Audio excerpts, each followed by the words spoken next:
Real hip-hop. Make sure it wasn't like last time when I didn't know what was going on. Oh, we talking about with what? My headphones? Yeah. Oh, when they died? Yeah, they charged up. Charged up. How did you like the ending of Your Honor?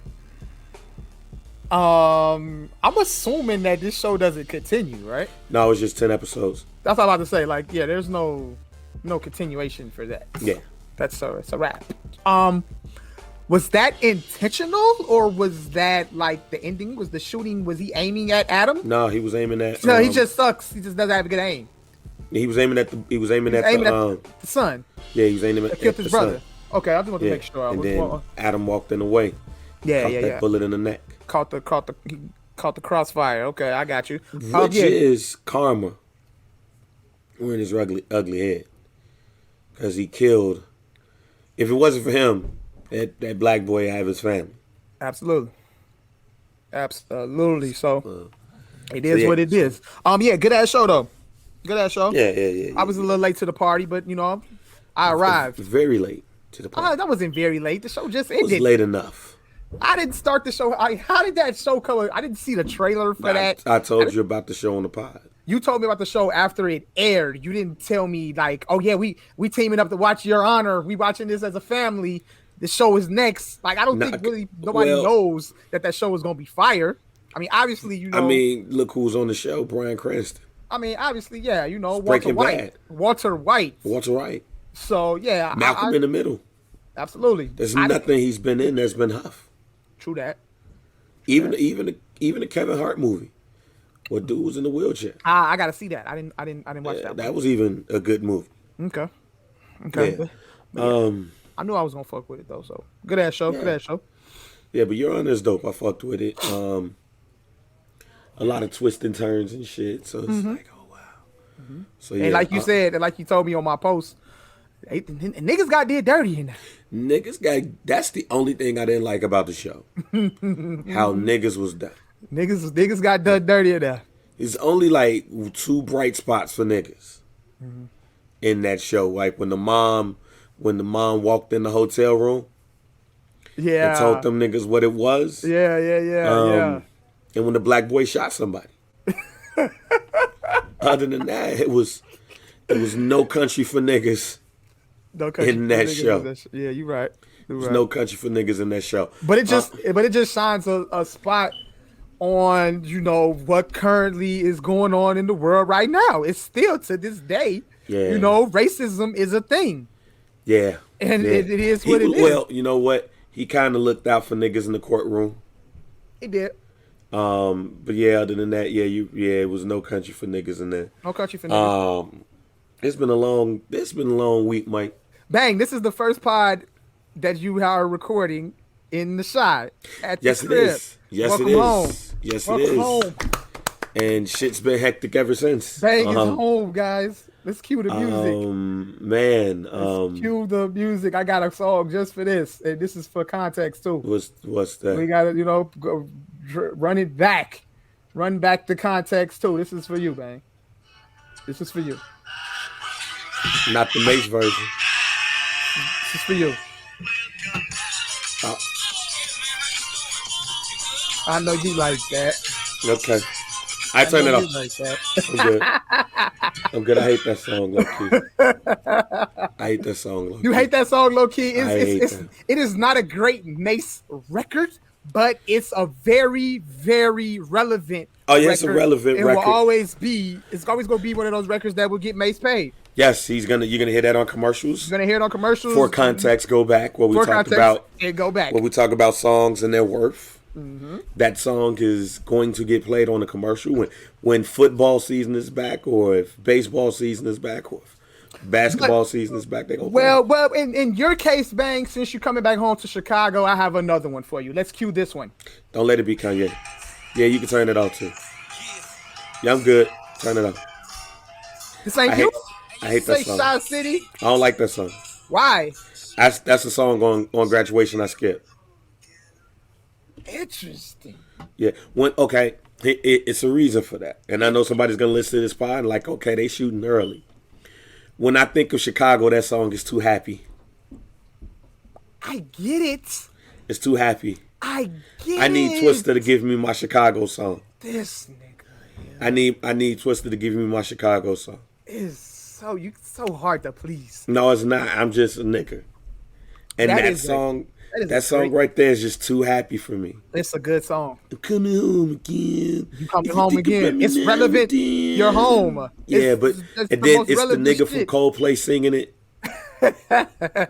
It's not even like Johnny P could have sung that. Wow. Johnny P was alive then. He could have gave Kanye could have gave Johnny P or Carl Thomas or Donnell Jones, somebody from Dave Hollister. Somebody else could have sung that hook, not the white boy from Coldplay. Okay, all right. It's when I hear that song, I get what you're saying, but the song is just too happy. Welcome back, Dan. Thank you. Welcome home. Thank you. But this has been a long week, man. Some Dude Pod 79. Make sure you rate, like, subscribe wherever you listen to podcasts. Make sure you follow us on Instagram at Some Dude Pod. Click the link in the bio for your merch. The summer's coming up, so you might as well go ahead and get ready to match your Some Dude shirts with your Jordans. I got to talk with some. I gotta hit you and Sparks up with some new design ideas as well. I got some ideas too. We gonna do something. We gotta do something. Also, make sure you join the group, the Some Pod group. If you don't want to be involved in the group, but you want to stay in touch with what's going on with Some Dude Pod, make sure you follow us on the Facebook at Some Dude Pod. As you hear my voice, it's fucked up. What's up with you? Why you hoarse? It's hoarse. I'm just hoarse. This has been a long week, Mike. Oh my God. I don't want to spoil announcements because I know there's certain people who do listen to the pod. But one of my homies is making a big move. Okay. He's leaving to go to a pod that is very popular. Okay. And it's going to hurt me because I'm going to lose somebody that's dope as shit. Mm-hmm. And I was hoping to put in position to do a lot for my team. Okay. And what I do. But the homie is leaving and going to greener pastures. Hell, to the point where I told homie, when you get over to that network, to tell them Some Dude said what's up. Absolutely. Because they be paying people over there. Yeah. They be promoting people over there. Okay. So I'll make that full salute to my little homie next week. On Some Dude 80. It was just a lot of stuff. It was a lot of stuff going on with work. Mm-hmm. I didn't get a promotion that I didn't expect to get. I didn't expect to get it, but it was just when you don't expect something, but when you get the feedback and you be like, "What the fuck?" You were kind of looking forward to it, but you're not surprised. Yeah, I knew I wasn't getting the job. The person who got the job, salute to my girl AC, is well deserving of the job. But. Sometimes, especially when you get in the position that I am, you apply, you apply, and you want to get yourself in front of people. Yeah. And let's just say, I was, in my opinion, I was better off just chilling. Mm-hmm. Like, it was one part of the interview process. One of the people I interviewed with had said, "Hey, I didn't even know this job existed 2 weeks ago." It's like, why are you applying for a job that you already do? Okay. And I'm like, but I still put in my work, right. for it. But I didn't really agree. You don't really agree with feedback that's given about something. Mm-hmm. But, that was, who got the job was well deserving of it. And, I'm definitely going to do what I do to make sure that she succeeds, because that's the homie. Mm-hmm. But it was like, as soon as that happened, it was like an avalanche of shit. Mm-hmm. And it's like, each day it was like, and what the fuck? Like, so we didn't do a pod last week, right? Mm-hmm. So I got that information. Again, cool with it. Then right after that, the movers, we were supposed to move on Sunday, the 28th. So then the movers called and they said, "Hey, we have to move it. We're gonna do it between the 23rd and 25th. Excuse me. But we're gonna shoot for the 25th. We're gonna do it on the 25th. So we like, all right, cool. Yeah. And then after that, they hit us, and then they hit me and was like, hey, since your load is small, pause. We have to do it on the 23rd. Mm-hmm. That's Tuesday. So it went from the 28th, which is a Sunday, the 25th, which was a Thursday, then Tuesday, the 23rd. Mm-hmm. So I'm pissed. Call a wife. The wife says, I'll fix it. They fixed it to the 25th. Mm-hmm. But the building that I stayed at was doing elevator work all day. Yeah. So they wasn't going to be able to accommodate us moving that day. Wow. So it's like, fuck it. Let's just do it on the 23rd. So they were supposed to come from between 12 and 3. But the movers were late to another spot. Mm-hmm. So then they scheduled it from 3 to 6. Yeah. So I'm moving stuff that we're not keeping at the same time. They're moving stuff we are keeping. But that for me went on from 3 to 2 o'clock on Wednesday. Mm-hmm. Now, mind you, I moved my flight from Sunday to Thursday to Tuesday. Mm-hmm. So that was an extra $180. Right. So feel free to cash at me at Bang Be Knowing, because that was a lot of money. Need to recuperate them funds. I need to recuperate them funds. Like I would do a cameo for a nigga. No, hi, hey man, you know, shouts out, hey, happy birthday, right, to you, and I would do a bootleg cameo for some pay right now, or just cash at me at Bang Be Knowing. Bang got his cup out, y'all. Man, right, hey. Spare change. Anybody? Spare change. Doom, doom, doom, doom, doom, doom, doom, doom. I'm a bucket boy. Yeah. I'm a bucket boy right now. Yeah. So I move the stuff, then I have to clean out the apartment. So that didn't stop until 2 a.m. Mm-hmm. The flight, I changed to Wednesday in the morning at 8 o'clock. So I woke up at I went to sleep at 2, woke up at 4, woke up Trey at 5, got to the airport at 6:30, got on the flight at 8, got off the flight at 9 o'clock Central Time, got in the lift, got on the phone for a meeting, got home, still had to do some work because I didn't take off.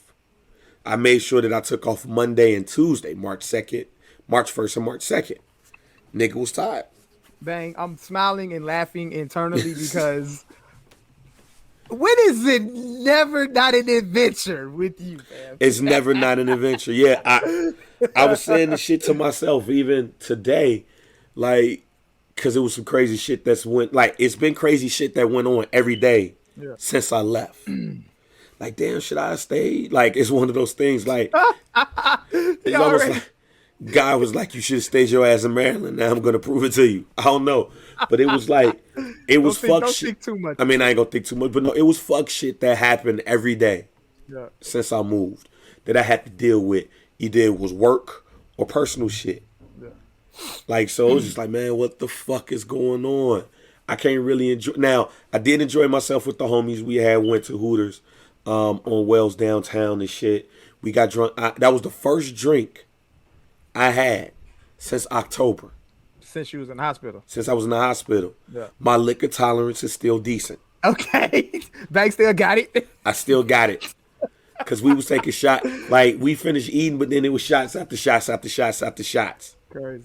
Like, we spent between us almost $1,000 in Hooters. Damn. Nah, not 1,000. Niggas getting it like that. Like 600 though. 600. There you go. I mean, it was 4 niggas, 5 niggas. So, right. But just to show you how much we started drinking afterwards. Right. So we get I go home and everything, and like that's Saturday. So Sunday everything is cool. We put a bid on a house that we didn't get. It happens. But yeah, it happens. And this one, we kind of low bidded ourselves because we didn't think the house was worth as much as, but it's the seller's market. I know that you was like, yo, let me know. Like, it's a seller's market. Mm-hmm. So this is a time for niggas to sell their property because things are going so quickly because of the rates and shit. Yeah. But it's not a lot of properties out there, so a lot of people have to overbid to get what they want. Mm-hmm. So we looked at houses today, and we're probably going to do the same thing, except we're probably going to do a little bit more on this one. But yeah, so we're hoping that goes well. Mm-hmm.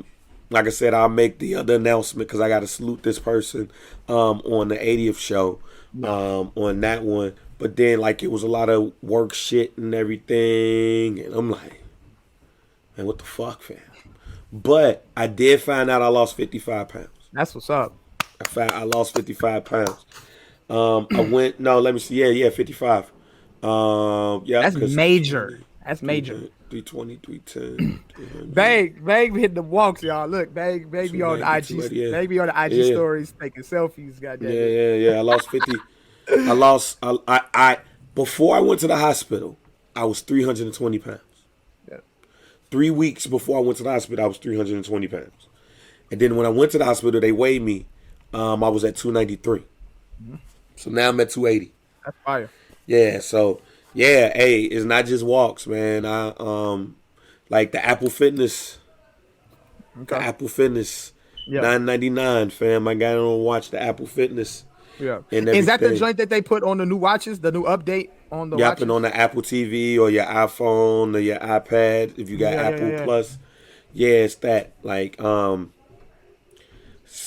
they got HIIT training, they got strength training, they got core and all that. And I'll do like 30, 40 minutes depending on like if I do core, it's 10 minutes of core. If I do 10 minutes of core, I'll do a 20-minute workout. Mm-hmm. If I don't, or I'll do core in the 30-minute workout. So I'll do 30 to 40 a day. Like 10 core, 20 to 30 HIIT. I was doing that every morning since January 1st. Mm-hmm. I have, like, since the last week and a half, I haven't done it as often. One, my folks got concrete in their basement. Yeah. So I got to get a mat. Yeah. Cause them shits, god damn, this concrete. Yeah, fuck with your knee. About to say, look, you already got a bad knee. Exactly, fuck with your knee. So I got to order a mat, and then I'll be back on it. But nah, man, that's really helped me out and everything. So I got on that scale, and I was like, whoa, shit, thank you. So my goal really is 245. And then that was gonna be my next question. I was gonna ask you, like, did you have a target weight that you my target weight? And somebody might still be like, yo, that's still kind of high, but I don't want to look like a crackhead. I don't want to look like a cluck. I don't want to be big head little body. You don't want to look like Big Boy? Big Boy? I don't want to look like Big Boy. I don't want to look like Al Roker. I don't want to look like Star Jones. I don't want to have big head little body. Yeah. I want to get the 240, 245. Then I'm going to go back to the gym and go heavily in the strength training. Okay. And, I'm going to still lose. I'm going to tone everything up. I just want to look like a linebacker. I don't want to look like a bouncer, but I want to get back to looking like a linebacker that I used to. Shirt off in the summer? Shirt off, nah. Tank top, though. Okay. Tank top, though. I want to be able to hoop in the tank top. I respect it. Yeah, I don't want to have my shirt off in the summer. I'm married. And if that shit look good, she's going to cuss me out. Yeah, I got you. Fuck you doing with your shirt off, motherfucker. Right. Like, nah. But nah, I do feel good. I'm more energetic and shit. I've been sleeping more often. Okay. I will say that shit. I've been trying to sleep more often. And then being that I'm back home, I have become a little narcoleptic. Okay. I be tired. I doze off on the motherfucker. But I've been moving since I got back. Yeah. So it's like, man, like, and for those who's listened to the show and they hear Bang is back, it's gonna be a minute. I still got baby due. The baby will be evicted from the belly no later than April 14th. Okay. If labor does not happen, and we're praying labor doesn't, we're gonna have the baby on April 14th. In the evening, so that's already set. Gonna be taking 2 weeks off from work, April 14th to the April the 28th. All right. So I can't wait for that. Baby number 3 be here. Some baby will be here. And hopefully this housing stuff is situated because I'm already tired of living with my parents. Man, look. Like, yeah, you and me both, brother. I'm already tired, fam. I'm tired again. It's like, fuck, I gotta go. I'm not used to this. I'm not used to this at all. Like, my little brother come down. He's like, yo, if you in the basement, like, if you want to stay down there, I'm trying to play. I was gonna play the game. This motherfucker got a PS5. I'm jealous. Like, I'm a family man. I can't get it. But I told him, like, yo, this your house. Yeah. If you want to go in your basement and play your game, I gotta move, G. Like, right. I respect that. I gotta get the fuck out. Right. Hey, you watching TV? Yeah. Oh man, this is your TV, fam. Like, if I gotta get the fuck out, like, hey, like Trey is the only motherfucker who got carte blanche in this bitch. That's it, like Landon, because he's a baby, because we got to put a gate. So he came. Trey is the only motherfucker that got carte blanche to move in his house, though. But I'm happy to be around family. I'm happy to be around the homies. It was much needed mentally. And yeah. But I got a question before we go real deep into the pod, because there's a lot of stuff to talk about. Yeah. It was ABC has a show called Soul of a Nation. Okay. They present it by saying it's black people. It's a show with black people, by black people, for everybody.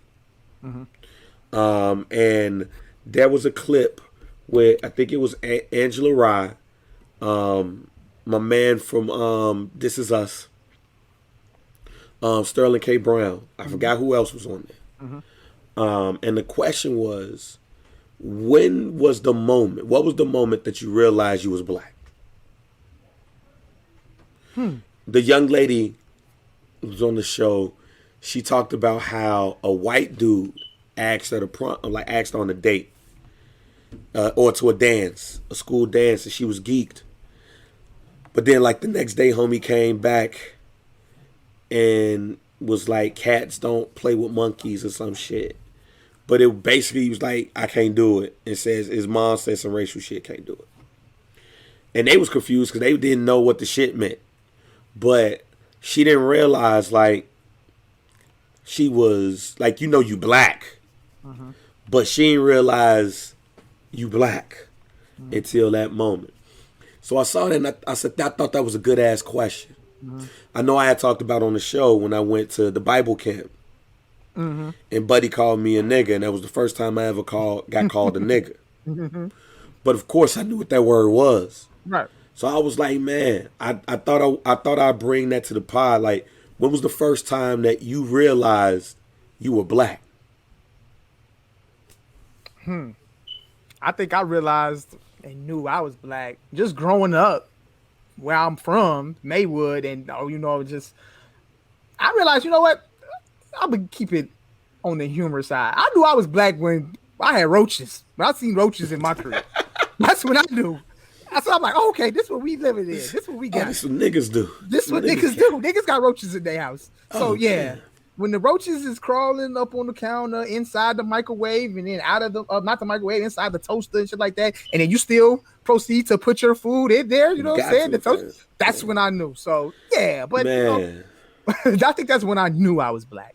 Like, the first moment, and I was thinking about this. I started going back, and I thought about when I was younger.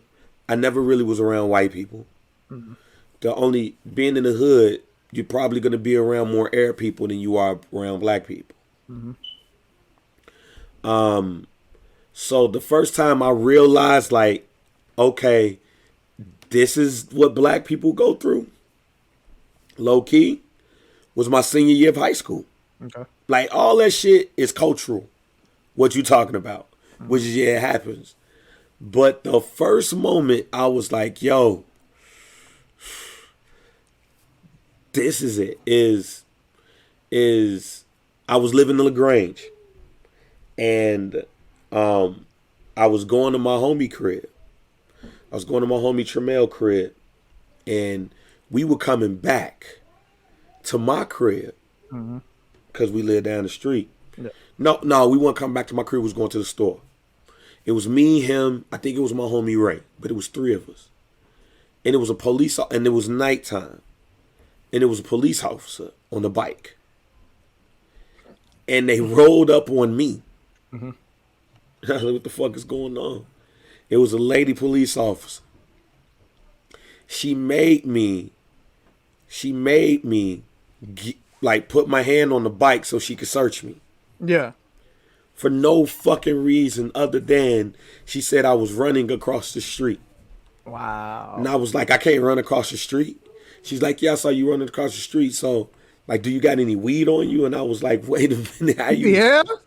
What? Like, you tripping, right? And she made me put one hand on the bike, on the handlebars, and one hand on the seat. And she patted me down. And my homies was looking like, hey, we ain't never seen nothing like this a day in our life. Yeah. That's the first moment that I was like, oh, okay. Because I never really was around white people at all. Mm-hmm. I never really had bad interactions with police. Yeah. When I went to Prosser, it was us and Latinos. What the fuck you gonna do? Mm-hmm. Like, we didn't go up against white schools and shit like that. When I went to East for the short time. Come on, man, what the fuck? Like, was gonna be a race riot in East? Come on. This is gonna be niggas against niggas. Yeah. But when I went to Lyons Township, like, I walk up in the school and I'm the only, like, I ain't the only nigga in there, but I see all these white people and I'm like, fuck. But I never really had an interaction until that moment on some white black shit.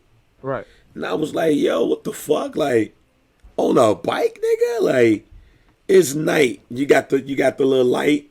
You riding the bike and shit. You got the police shorts on and all that shit. Yeah. And you got the light. And you flickering me over, nigga. Like, you flickering me over. You, like, what the fuck? Man, I don't want to say, like, either I got good luck or just, like, you know, I never went anywhere. But I can't remember an encounter of something of that nature, like, you know what I'm saying, like a racism type encounter. Yeah, like I can't really recall, man. I mean, having something of similar to that and thinking like, man, yo, even when the shorty, black in America. Yeah, because even when the shorty called me nigga, right, I didn't even process it. Right, it really. We just want to fuck them up, right?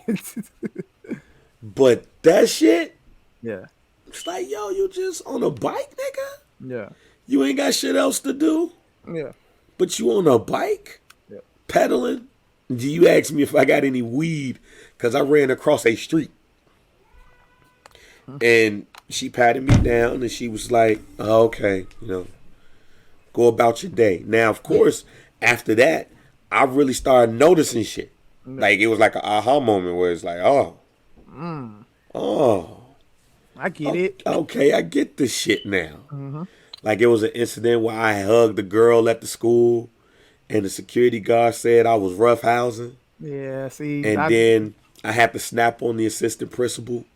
Like, gee, I ain't the one for this shit. Mm-hmm. They was like, you know what? You're not. So we're going to let that ride. Like, there was other incidents of just getting pulled over and shit like that. But that was the one. And I was like, okay. This is what these niggas be talking about. Because, again, I grew up around niggas. The only white people I saw was teachers. They knew not to do that shit in front of a room. Like, white teachers at Michelle Clark knew not to pull that shit. Yeah. White teachers at McNair knew not to pull that shit. Because you'll be out of that school real quick. Mm-hmm. Like, I ain't really see that shit, really see it and process it until high school. And at that moment, and I wasn't even in school that day. It was just me going over to homie's house, and like a police officer on a bike was like my interactions with police officers, except for the time that I was high and got pulled over by Elmhurst police. I told you all about this on the pod. Like, when I got pulled over and got out of it and shit. And, you know, shouts out to having my Best Buy uniform in my car at the time. Like, yo, can we get a discount on TV? But yeah, that was it. But I definitely would like to hear other people's joint. Like, what was the first moment you was like, oh shit? I can't really think of an actual personal experience, man. Just only Lucky thing you, man. That's what I'm about to say. Like either I just got good luck or what. You got good luck. I think I just got good luck. The only thing I could really think about is just like me processing it, learning about it. That's it. Like learning about the things that you talk about right now, and we see that type of shit happen in TV shows. That shit happen in movies. We read about this shit in African American history class in high school. That's the shit that I realize. I look at myself and say, "Damn, yo, my people really went through that shit." You know what I'm saying? And I look at myself like, "Yo, I could be like in your shoes. You go through that shit." I've never actually had a personal experience that I can remember. So, Yeah, but yeah, let us know that, man. Hit us up at some dude. Go up into some dude group and let us know. Absolutely. All right, man. Hey, but before we get it started, too, though, in between time, you being at the crib and going through everything you was going through, you found your way to bet on some basketball, on some FanDuel. Yeah, I've only won one bet on FanDuel. Okay, how many have you laid so far? I laid enough. Can't stay away from that shit, can you? All right, man. I laid one, and you know what's fucked up? Because I'm going to FanDuel right now. Yeah. Because I'm pissed off at one bet. Was that the one you posted on my brother's status? That's the one, yeah. I'm pissed off at that I think you got to be mad at yourself on that one. No, matter of fact, it's two of them.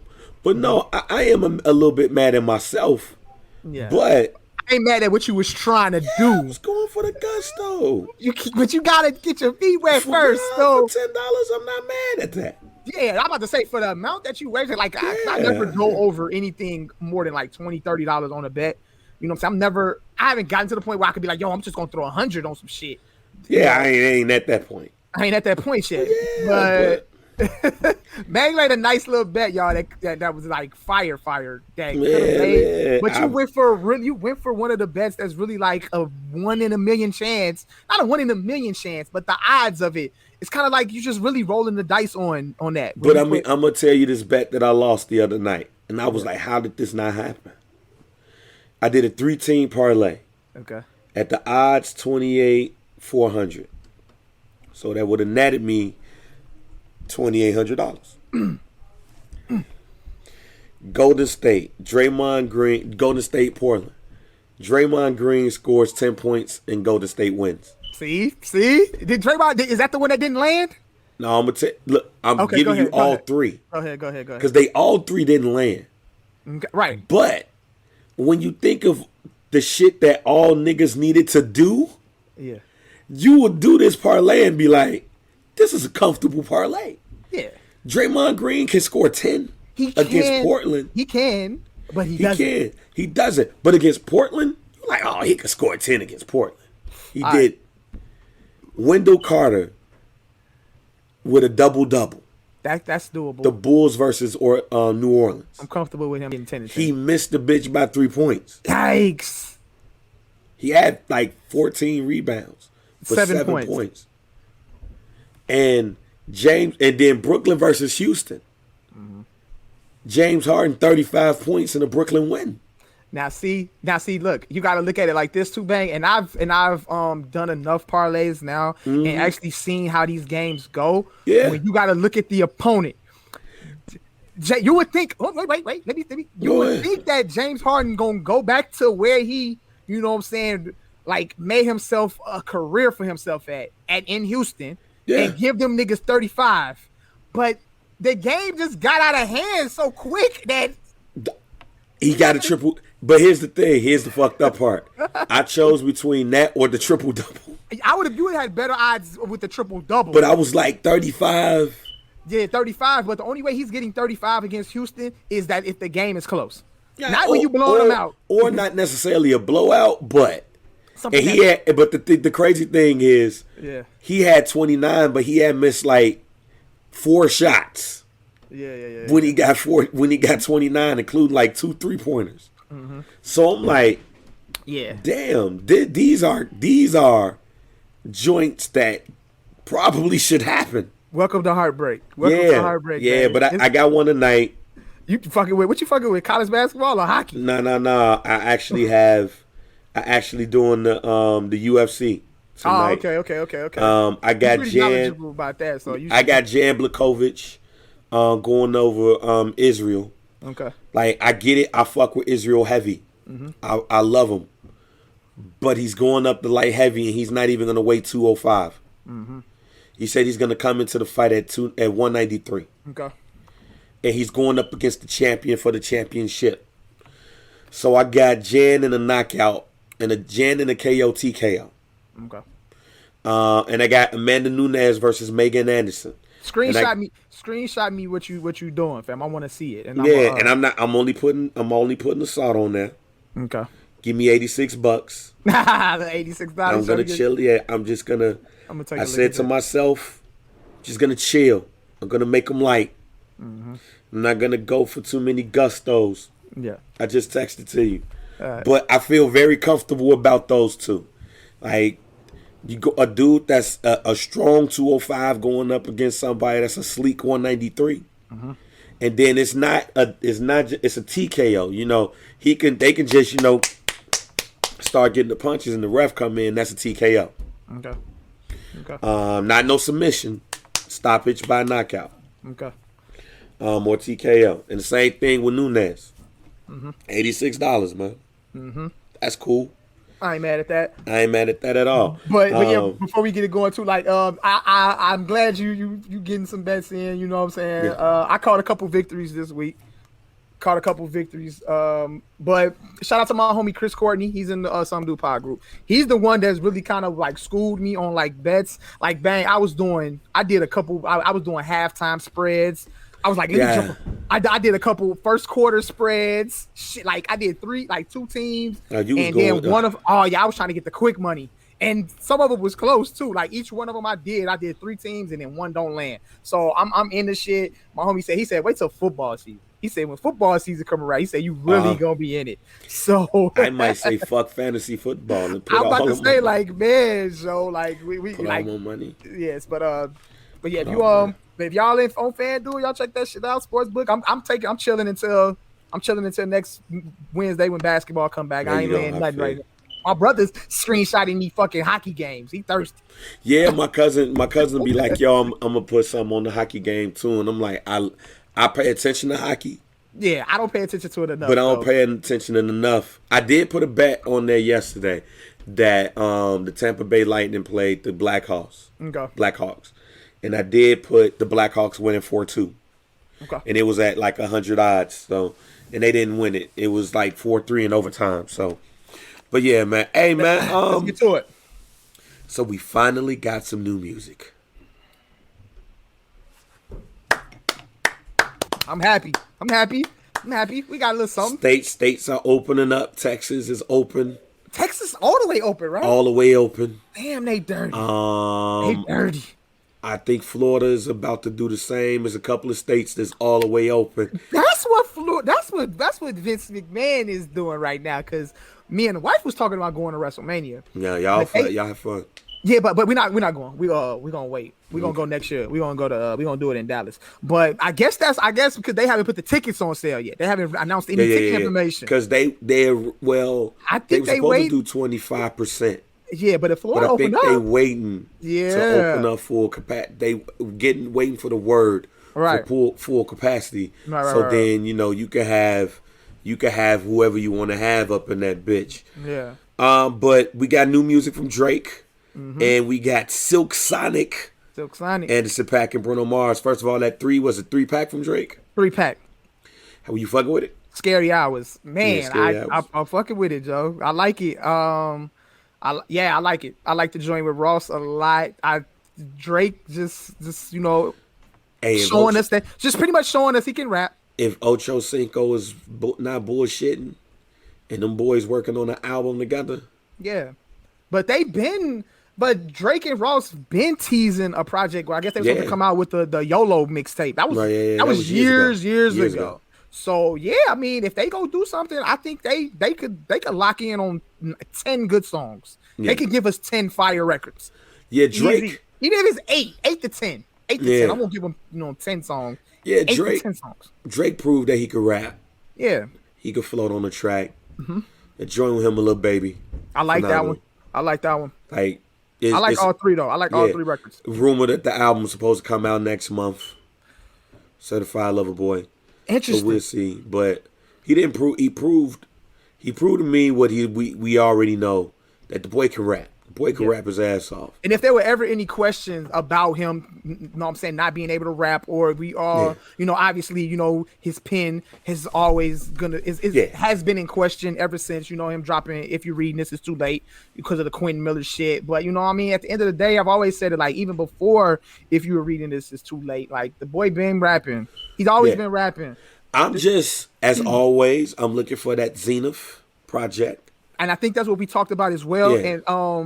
I guess everybody's bringing up questions, and they coming up with theories and analysis of Drake.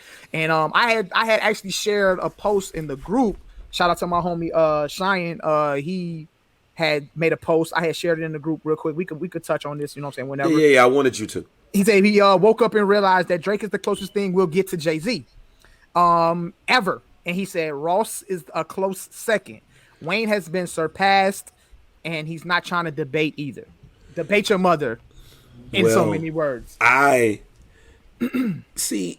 And I think we talked about this a little bit on the finale show that we did for the 2020. Yeah, I guess my thing is how can Drake be the closest thing to Jay and Jay still around? Good. That's what I was thinking too. And at any moment, Jay could drop an album. Right. His hair's been nappy for too long. At any moment. And I was thinking to myself too, I wanted to hit Jay Moore because Jay Moore is a fucking Drake hater. But he hit me and was like, yo, he's like, man, Drake getting busy on that shit. But I've been telling that nigga about, Drake getting busy. But I said to myself, if that was any influence for Jay to like really get busy, like if he hearing Drake spit like that should be some influence to like, man, like this nigga getting close to me. Niggas comparing us.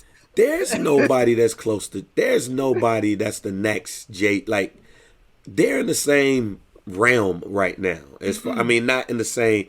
I'm not saying they're in the same level, but this is 2021, and they're both active.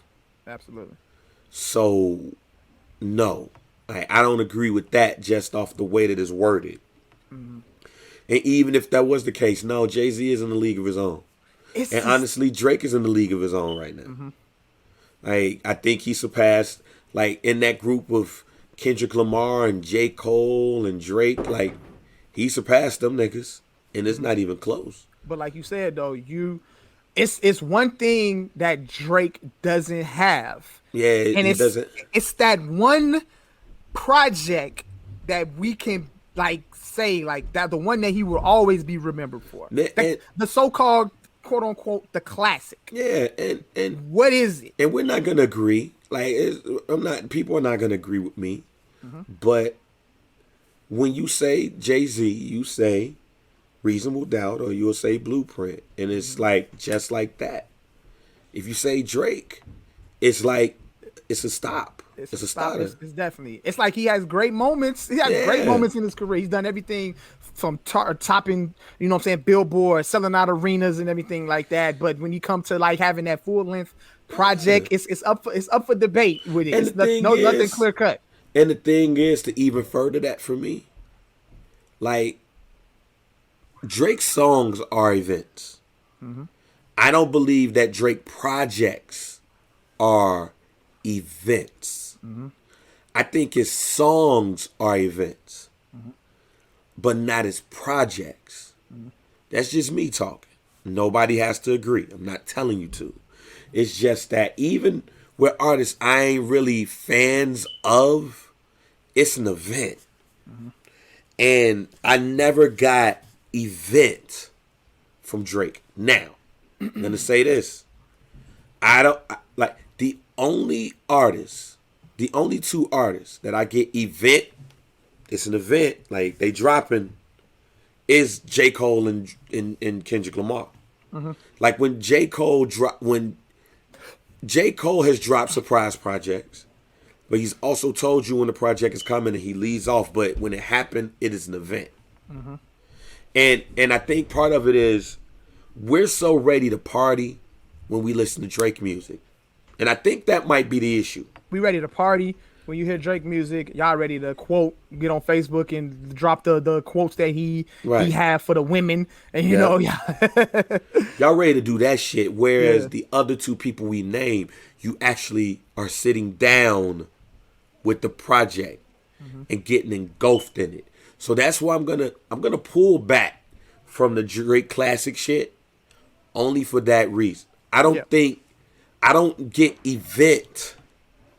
I get you're gonna play it at an event, right? But I don't get that the music itself is an event. Yeah. Like when you know This Is Us, the new season of This Is Us is coming on.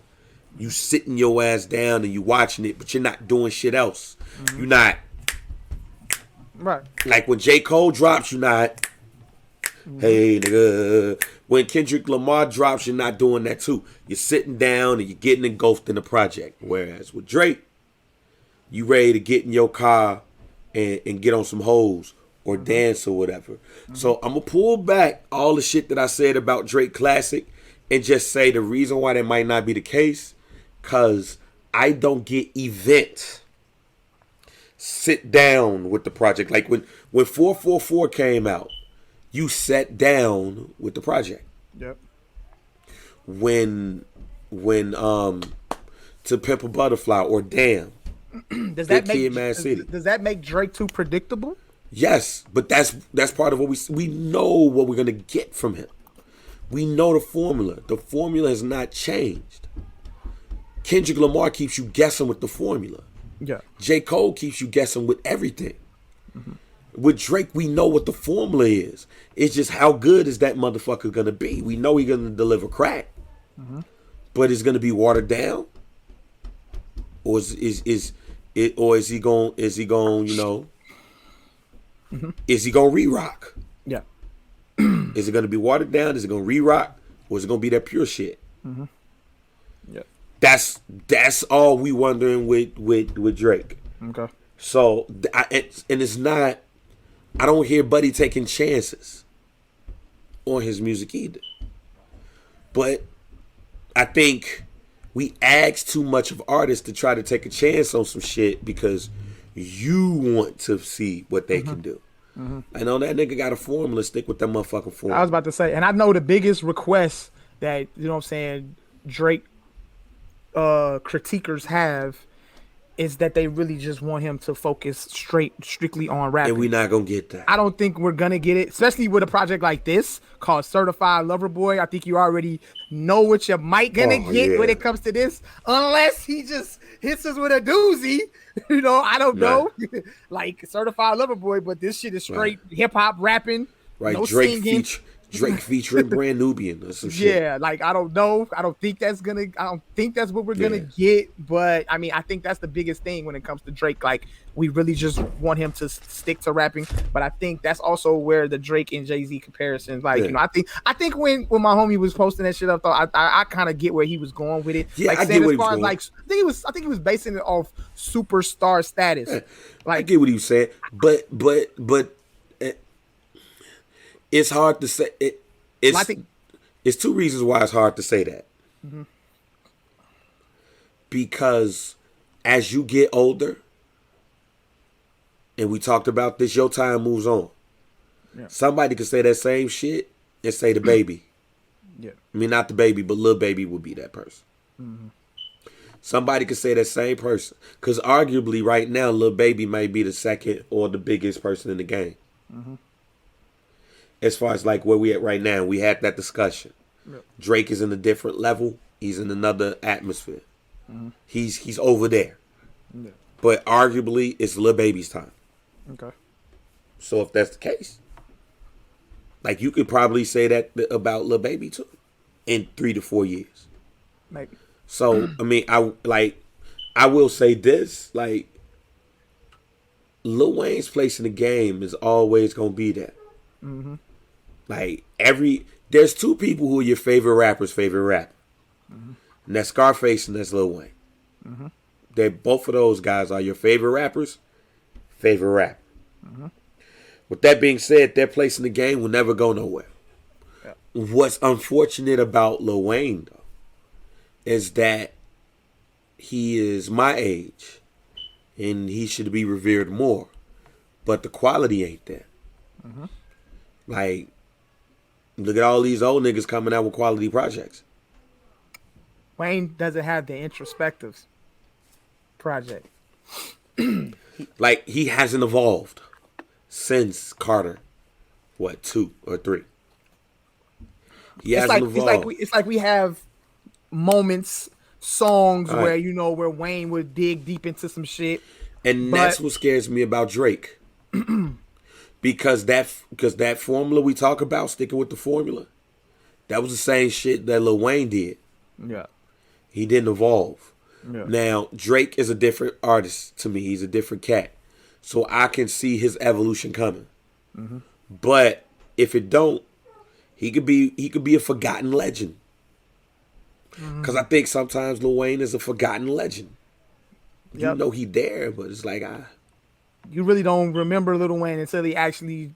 Well, I'm not me personally, but other people, like, they could forget about Wayne until he announces that he's dropping. Right, and what we mean by that, right? And what I mean by that, we know Lil Wayne exists. We're talking about when you're having these conversations. Yeah. And you're talking about Jay-Z, you're talking about Nas, you're talking about J. Cole, you're talking about Drake, you're talking about Kendrick Lamar, you're talking about all of these people, and then it's like, oh, Lil Wayne.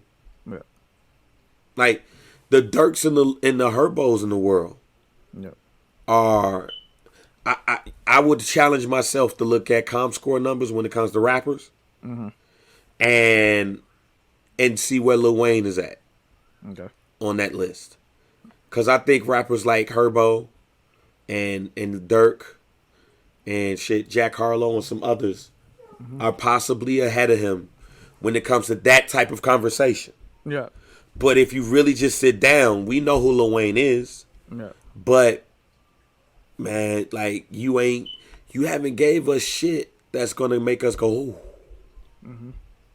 So that's the thing for me.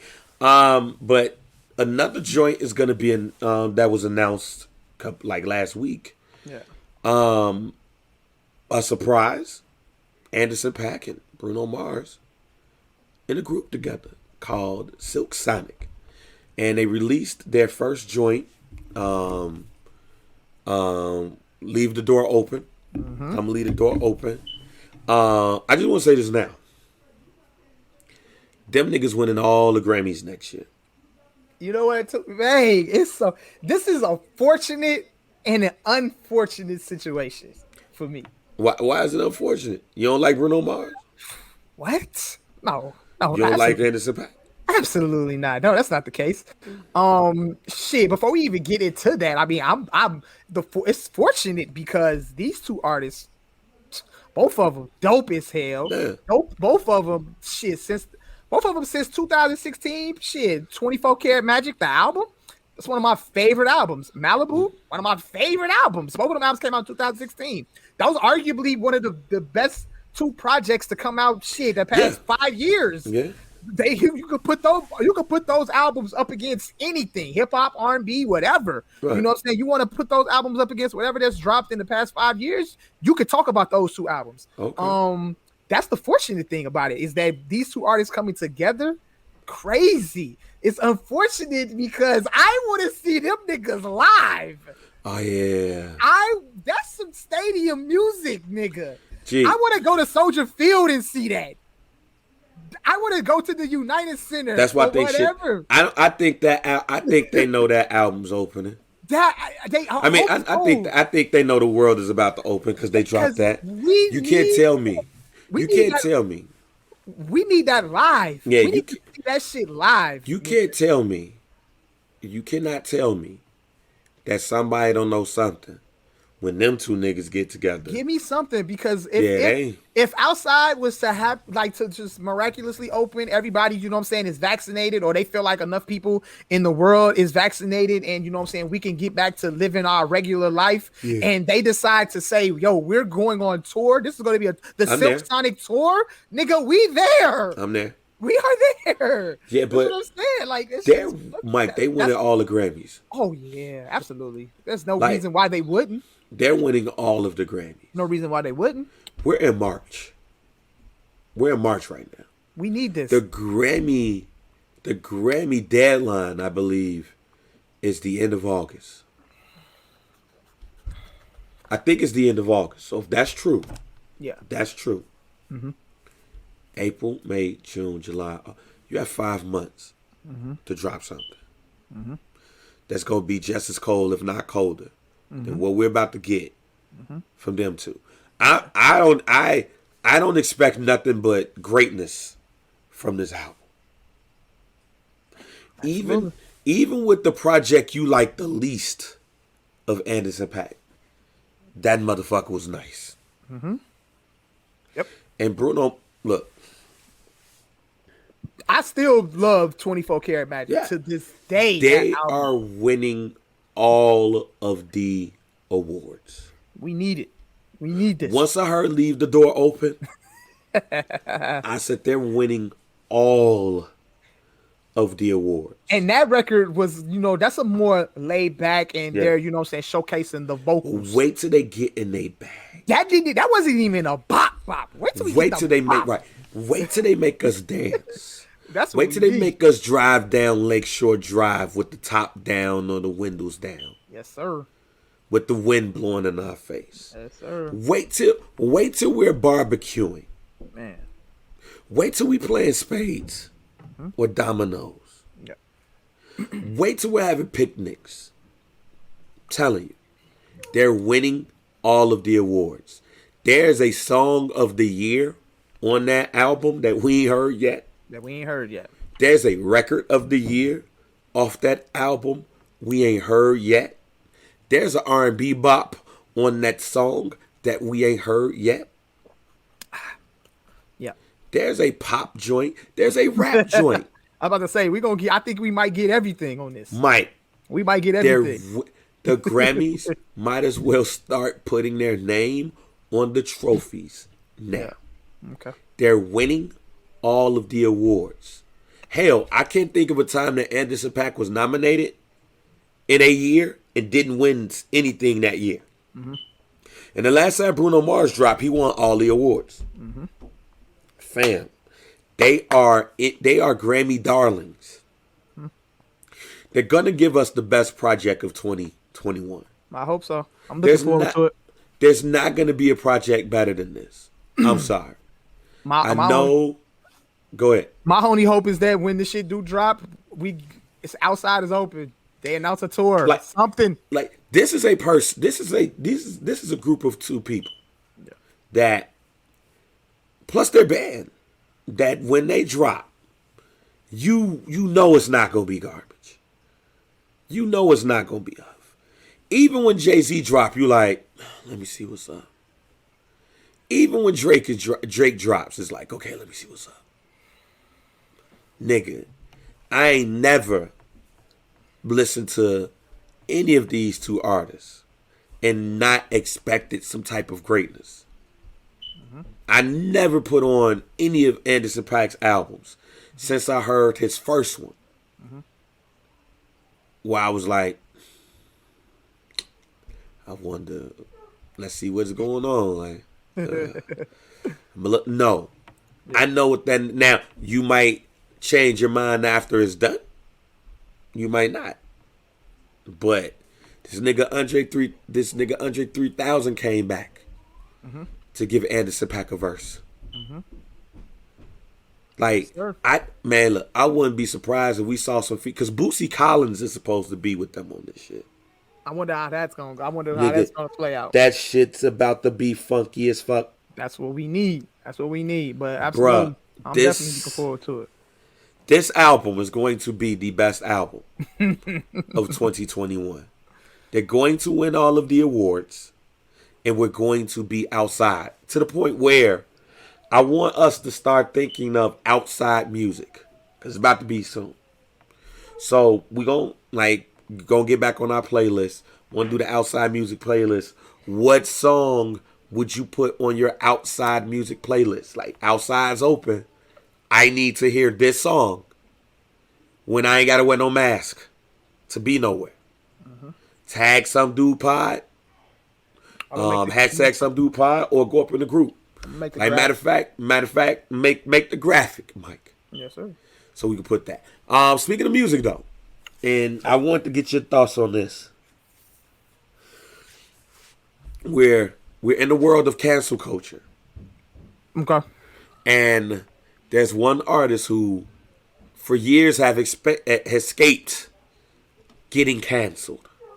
Yeah. But the millennials is on that ass. Well, not the millennials, but the Generation Z people, the younger folks, are on his ass. Okay. They want him canceled. They heard a song with Rihanna. And they heard my man say, if you broke up with me, she's going to tie you up and burn the house down. And they like, whoa, whoa, whoa, whoa, whoa. That we shouldn't be hearing rap about that. That song is like 7 years old. We're talking about Eminem, ladies and gentlemen. What the fuck? The young Generation Z folks. Look here. Heard Love the Way You Lie. I'm going to say this to you right now. I'm going to say this real quick. But before, wait. I got to ask a question, Mike. Okay. I'm not a cancel culture person. I'm not. I believe you cancel yourself. Yeah. I do believe, and I've said this, that Eminem has gotten away with saying some of the most crazy shit. Do Eminem deserve the flack? Even though this is music that was years ago. It's like if you touch a little kid in 1979 and you get away with it until 2021, that don't mean that it's right. They're trying to get Father Flake on the same shit. Does Eminem deserve the flack for his choice of lyrics over his career? No. And I'm going to say this. This man escaped the gay community. If anybody listened to Marshall Mathers LP, so many homophobic lines. Yeah. This man shattered a whole gay community on an album. Yeah. And then brought Elton John on stage at the Grammys. Yes, he did. And performed with him. The most openly gay superstar possibly ever. Ever. And brought him on stage and performed. Stan. This man got away with that. So him getting away with this? Come on, bro. It's a walk in the park.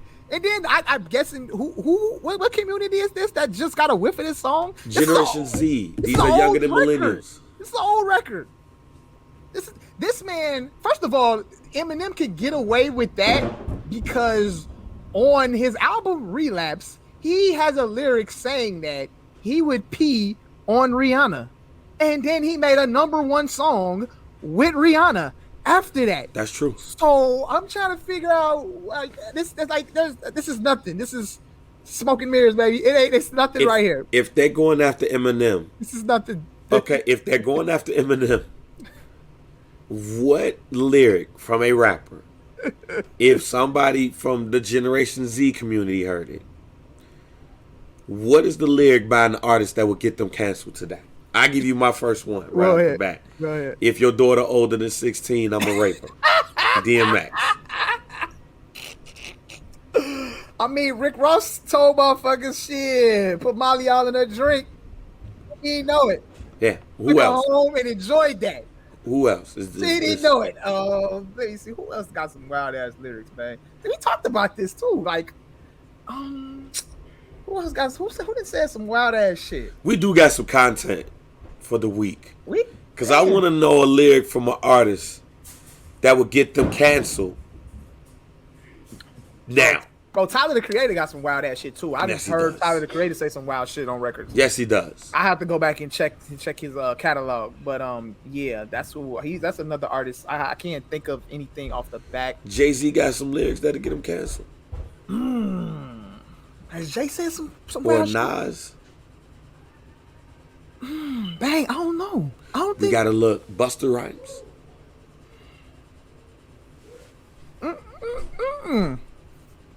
Does Wu-Tang have some shit?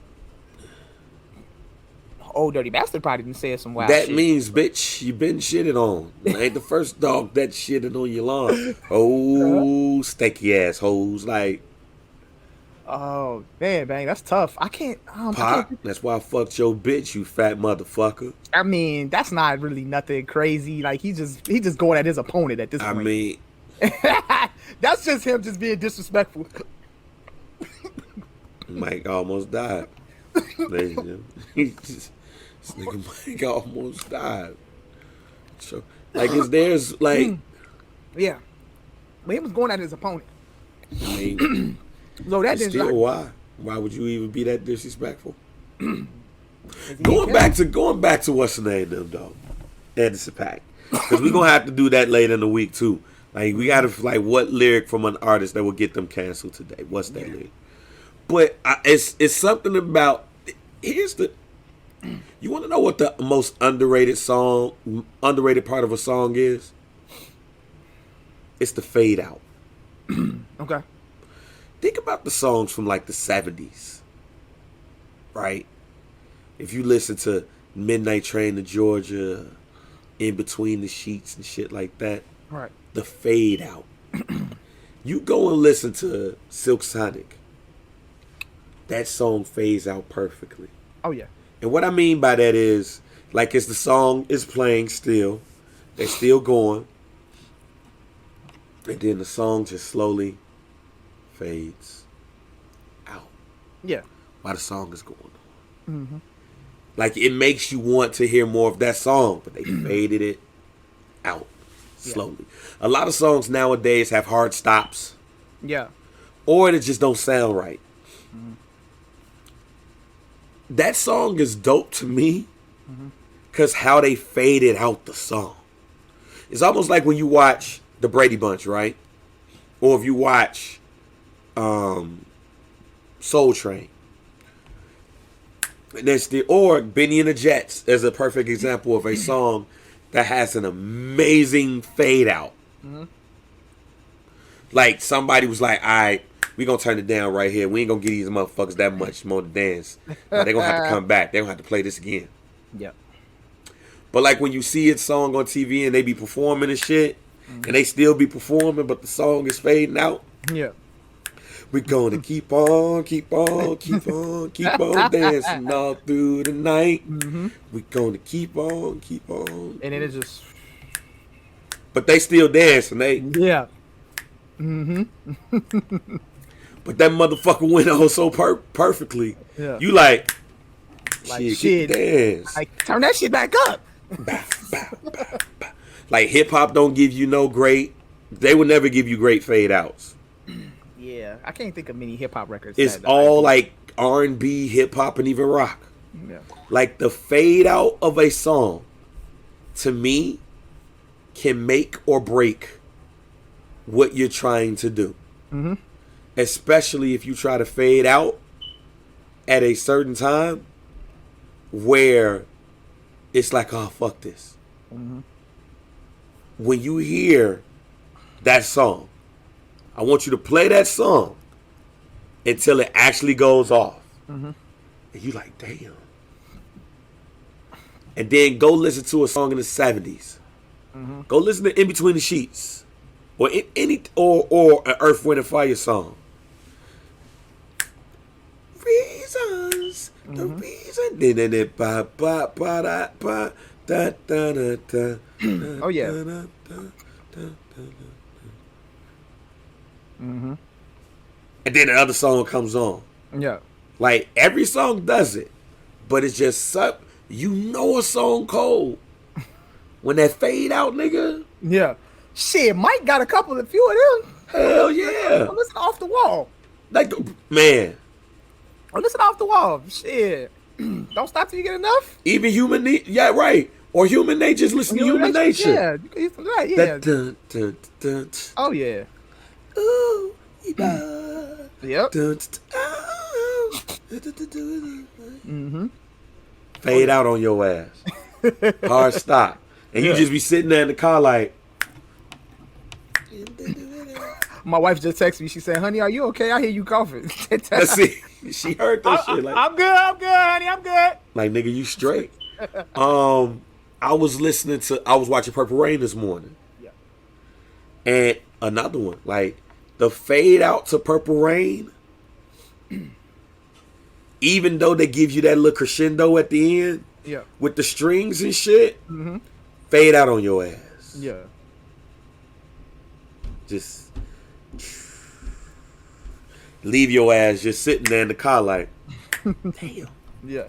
Motherfucker went off. Let me go ahead. Yeah, that's an underrated part of a song, man. So I hope we get that back. Hey. Yeah. But yeah, we're not canceling Eminem. Fade Out's definitely underrated. We sure? We're not canceling Eminem? No, we're not canceling Marshall. Come on, bro. Especially not over a song that was white, like fam. 7 years ago. That's old ass. White people deserve to be canceled. Not Marshall. You can't cancel Marshall, bro.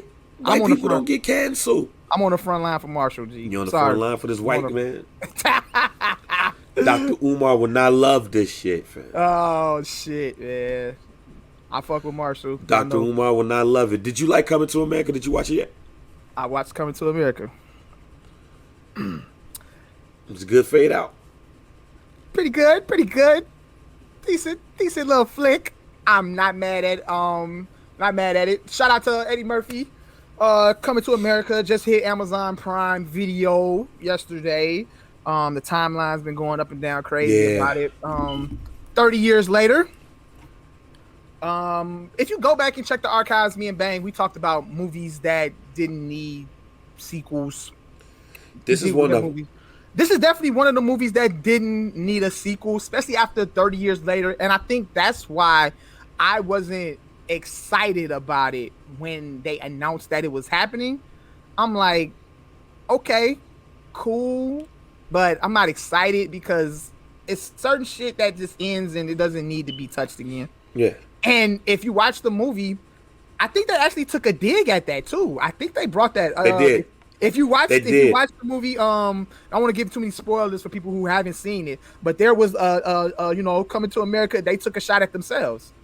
Yeah, when his son was walking with his barber, and they were talking about American cinema, and he was saying how he was tired of things, including them making sequels to movies that didn't need it, that we didn't ask for. That we didn't ask for. Didn't ask for. I don't think we ever asked for a sequel to Coming to America. I didn't think. Here's the thing with Coming to America, we didn't need one. We didn't.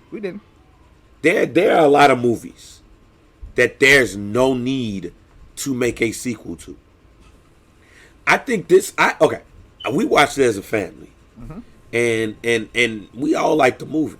I mean, of course, there's some things you could critique, but at the end of it, we was like, yeah, this was a decent movie, like, and it was free. Absolutely. No harm if you got Amazon Prime, like no harm, no foul, especially if it's free.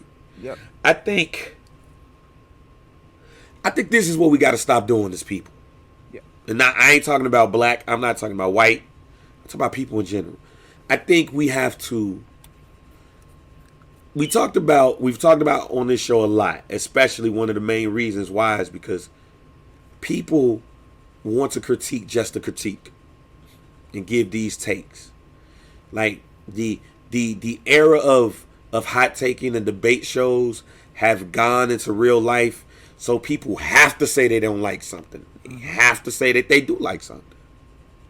And give you a reason why. They got to give their thesis of why this shit was hurtful. They got to get their thesis of why this shit was amazing. Man, that's just the way of the world now. That's the way of the world now. That's what we do now on social media. You get on somebody's status, you disagree or agree or, you know what I'm saying, whatever. That's like sometimes, man, y'all just got to look at it and enjoy it. Yeah. Like if I'm Ice Cube, I won't want to do another Friday movie. That's it. That one threw me off too. Like I'm not. Leave it. No. Here's the thing. No. Here's the thing. Because I'm going somewhere. I want you to listen to this. Yeah. That nigga make that movie for you to enjoy. Like just to sit down and enjoy shit. These niggas is not making movies for it to be 5-star, 4 stars. They're not making Coming to America 2 to win an Oscar. They're not making Coming to America 2 so Eddie Murphy could win, a Best Actor nod or Golden Globe. It's just 2 hours to pass the time, to enjoy. And I think what happened is because it's Coming to America, people are going to nitpick every little thing. I was about to say, because we have Eddie Murphy, arguably one of the greatest comedians of all time. They created this movie 30 years ago that could be argued to be one of the greatest black comedies of all time. Fuck black comedies. It's one of the greatest comedies of all time. Greatest comedies of all time. So we know that this movie is not going to match 1988 off of the strength of the feeling alone. Absolutely. But you know what I'm saying? It's already instilled in people's mind. This movie is so high on a pedestal. Yes, but people... Once you put a sequel on it, motherfuckers is just gonna be like, all right, they're gonna immediately try to, compare it to that one. Because to keep it a buck, there's only a few sequels in movie history that's better than the original. And when we mean sequels, we mean second movie, not the third. So I'm gonna get to that part too. Yep. Like the only sequel I could think of right off the top that's better than the original is The Godfather 2. Huh? Godfather 2 is far and away better than Godfather 1. And that's not saying that Godfather 1 is terrible, because it's not. They're both two of the greatest movies of all time. Bar none. They shouldn't have made part 3 though. Part 3, Godfather 3 is terrible. It's terrible. Mm-hmm. It's terrible. Yeah. But that's not a movie that you watch like you watch Coming to America 2. I think we revere things so much that if they do try to do a sequel, we cape for the original so much that we don't even sit down to enjoy even parts of the new joint. We're not enjoying the movie at this point. We're pretty much like, oh, this happened in the first one. Why didn't they do it like this? Why didn't do it like this? Why didn't like that? Why didn't do it like that? That's what we're doing. That's what we're doing as people, and we need to stop that. Because you're already coming in with that. Like, you're not even watching the movie to enjoy it. You're coming into the movie to critique it. Like, you're not Roger Ebert. You're not Siskel. You're not Richard Roper. The other part about this is how come we can't make a Coming to America 2? But there's a Nightmare on Elm Street 2, 3, 4, 5...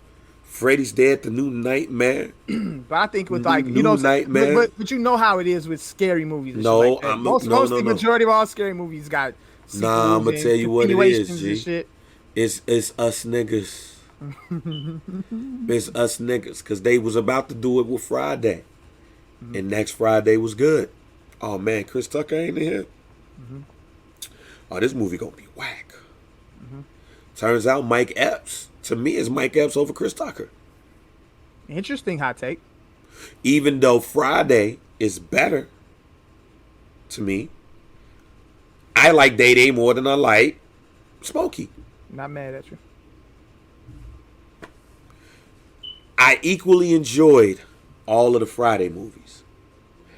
And I wouldn't mind them making another Friday movie if it's done right. As long as it's not just thrown together. Clearly, Coming to America 2 wasn't thrown together. No, absolutely not. And I want to say that too. I think they did a really good job. And I know that budget was... Whew, you got that right. I know that budget was up there, baby. But sitting there and watching the movie and seeing what was presented to us, I think they did a really, really good job putting that movie together. And giving us... It wasn't... You felt some of it. You kind of got like glimpses of obviously of the old movie, and they even when they pay homage to Madge Sinclair, his mom. Yep. I think I think we have gotten to a point where we watch shit just to debate. Yeah. We don't watch it to enjoy. But it's the same thing with music too. That's the same thing. Yeah. It's the same thing with music. Same thing with music. When you know, obviously, you know, when Drake drops an album or Jay-Z drops an album, all right, cool. Are we listening to it to enjoy the music, or are we listening to it to debate it to his last project? Right. Or you know, Yeah. or Now, if Jay-Z drops one week and then Nas drops the next week, are we listening to Jay-Z to debate it against Nas's album? Like, what are we doing? Like, you know. or when cats say that you messed up the original because you came out with this, like, bro, no, you didn't. Because I'm gonna look at Coming to America and laugh my ass off still, and say all the things I couldn't say because that movie came out when I was 6 years old. Gonna enjoy it the same. Now, my man, our friend of the show, Sean Davis, has said, like, do we like Reasonable Doubt less because he dropped Volume 1 or Volume 3 or Kingdom Come? No. Matter of fact, it makes you like the original even more. Whether you like the sequel or not, it makes you like the original more. Because especially now you can put them together. But I think what it is just we are so hell bent on critiquing instead of enjoying. And if you do that and you just plainly don't like the movie, if you just plainly don't like it, like the album, then that's cool.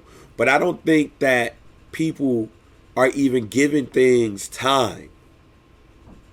Even for people who love it. Like, that's cool, but then when you start, like, I saw a Facebook post that said that Coming to America 2 is not a classic. Nigga, it just came out. You know, you're gonna get one of those. You know that's gonna happen. Just came out. Why would we be calling it a classic? You know, I saw that on Facebook too. But I saw that I didn't see that with the movie. I saw that with Scary Hours too. I saw somebody said, yeah, this shit decent, but it's not classic though. It's not a classic. I saw the exact comment. I saw the exact same thing. One, it just came out. Two, so did we not enjoy it because it's not a classic today? It's not a classic, but you know, it's decent. It's not a classic, but you know, well, of course not. But again, like, so I'm not supposed to like it because, and people got to, and then last, people got to stop letting people dictate their movie enjoying experience on social media. Like, I saw too many people say, oh man, I see these mixed reviews on Coming to America. Like, man, should I watch it? Yeah, it's like, nigga, if you want to watch a movie. Yeah. Like, why does what I say about the movie make you not or do want to watch the movie? What you listen to don't make me bop. What you watch don't make me laugh. Absolutely. Like, that what irritates me. I like the movie. I don't want you to go, oh well, you like it, so I'm gonna go in here and check it out. Yeah. Don't do that shit on my behalf, because then if you think it's huff, oh man, you made me watch that huff ass movie. Like, I didn't make you do shit. I told you. I told you I enjoyed the movie and thought that you might like it too. Yeah. If you didn't like it, okay, we have different taste. Yeah. But then next thing you know is, man, you made me watch that huff ass movie. Man, Eddie Murphy's son didn't even look like Eddie Murphy. Oh, okay. So you didn't like the movie because he didn't look like... Yeah, they could have cast somebody that looked close to him. And the dark skin, like his daughters didn't even look like him. You know that the oldest is Eddie Murphy's daughter in real life. Goofy. Oh, word? Man, that might not be his real daughter because she don't look nothing like Eddie Murphy, fam. They could have got some kids that look just like him. And oh, man, all them niggas look old as hell. They could have got another chick that looked like his wife. Boy, ain't no Sherry Headley, his wife. Man. That's... Where was his sister at? Where was the sister at? Where was the nigga that was the Soul Glow nigga at? They had of everybody in the movie. Mm-hmm. Like they had all Eddie Murphy characters and Arsenio Hall characters. I think that was the only interesting cameo that I didn't see was the sister. That's what which I would have liked to see her. I would have liked to see if she's still alive. Yeah, I'm not sure like what's going on with that. Yeah, I'm not sure. That was the only one that I was like, oh, okay, she didn't make the movie. And Eric LaSalle, I would have liked them to do a remix of Soul Glow. Like, what is Soul Glow doing right now? I would have... Like, they had my man from Saturday Night Live playing Randolph and Mortimer's son. Mm-hmm. So you had a Randolph and Mortimer link back. You had a Duke and Duke sighting. Duke and Duke, yep. Louis Anderson. Mm-hmm. Louis Anderson was up in that. Which was interesting. They said that Paramount had asked them forced them to hire a white man to be in the cast. So they was like, Louis Anderson's the funniest white man out right now, so let's go him. We like working with him. Yeah. So like, but then it got me to thinking like, damn, that means they probably could have like, if you had to look for a white person, they could have called Steve Martin to be Maurice. Steve Martin would have been like the coldest Maurice ever. Ooh, excuse me. Mm-hmm.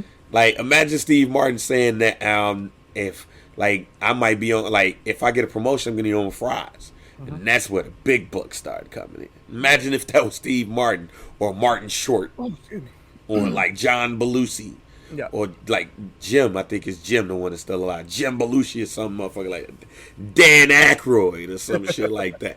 Yeah. But yeah, like.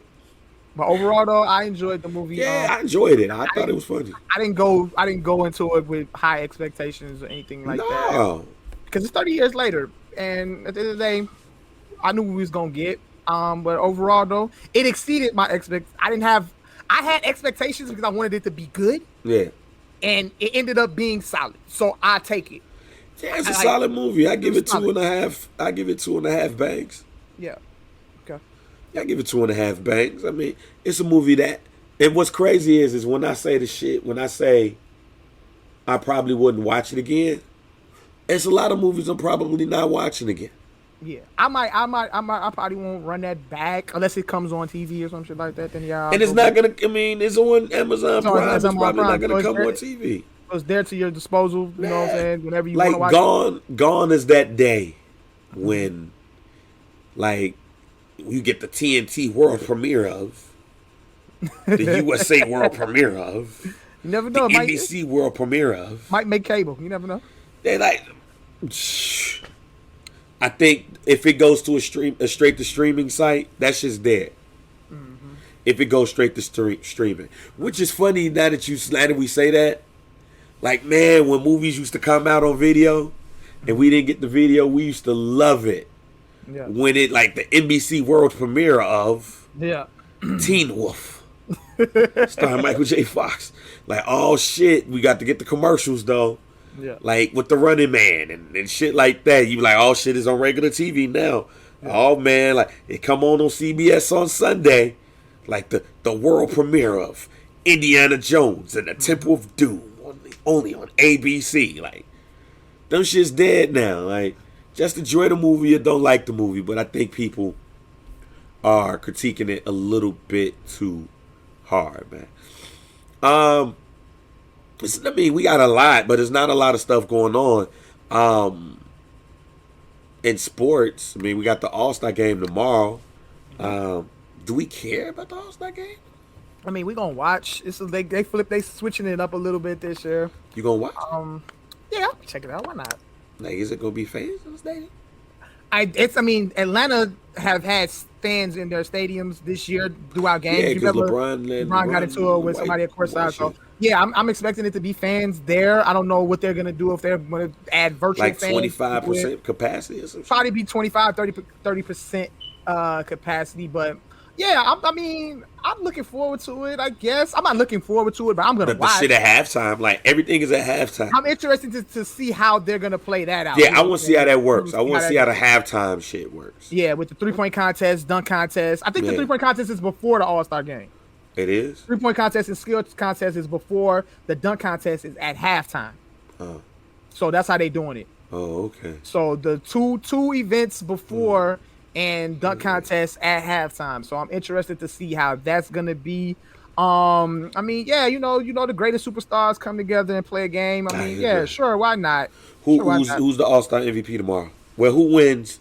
What team wins? Team LeBron or Team I'm KD? gonna And say who this wins too. MVP? I'm gonna say this too. I wish I'm not a fan of the team LeBron team. So the captains picking their own I'm team. East West. I like East West. I Yeah. always loved East West, but I don't even remember who won last year. I don't even remember. I was too busy trying to get in the game. Oh yeah. I was trying to get in the All-Star game last year. So I didn't even see the game last year because I was trying to get in. But who's gonna win this year? I don't even know. I think LeBron got the squad. I guess. I mean, who knows? With these type of games, you really don't know who's gonna win. But MVP, I say let's go Steph Curry. I go Steph Curry on MVP. I got Steph Curry winning the 3-point contest, and then I'm gonna call Steph Curry winning the MVP of the game. Steph Curry goes for the 30-piece. I am going to go with Team LeBron. Okay. Is Steph Curry on Team LeBron? Yeah. Okay, so Steph Curry's going to win. And Damian Lillard. MVP? MVP. Okay. Damian Coming off Lillard. the bench? Coming off the bench? Yeah. Okay. Mitch Richmond came off the bench. And won MVP. Yep. Okay. Well, he had one All-Star MVP. He came off the bench. So I'm gonna go with Team LeBron. And the over, I think it's 309 points. It's definitely going over that. Definitely going over. So it's going to go over that. And I have Team LeBron winning. And I have Damian Lillard as your MVP. So can you vote on that? Can you not vote on that? Can you bet on that on FanDuel? See, I was actually going there to see. You can bet on who wins the 3-point contest, dunk contest and shit. Oh, you can?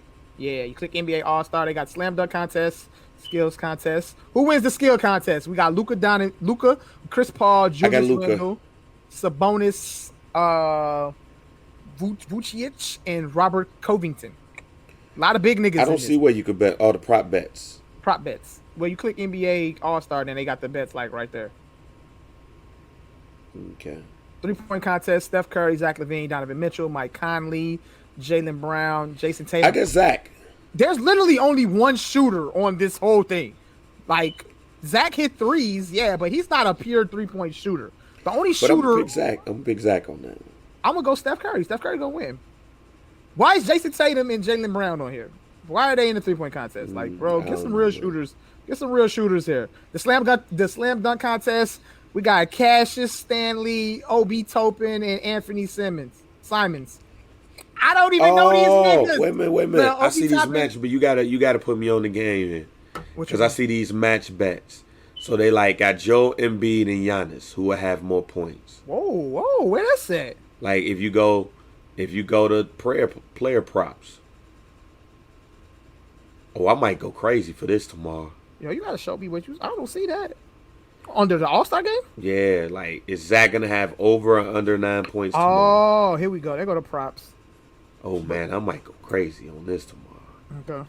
If I win tonight, I'm using this tomorrow. Cause I think Dame is gonna have over 15 points. Mm-hmm. I think Paul George is gonna have under 15 points. The fun of FanDuel. I think Steph is gonna have under 17. I think Giannis is going to have over 23 and a half. I think Zach is going to have, No. I think Zach is going to have over 9.9 and a half. And show us Donovan Mitchell. Mm-hmm. And I think James Harden is going to have over 12 points. Okay.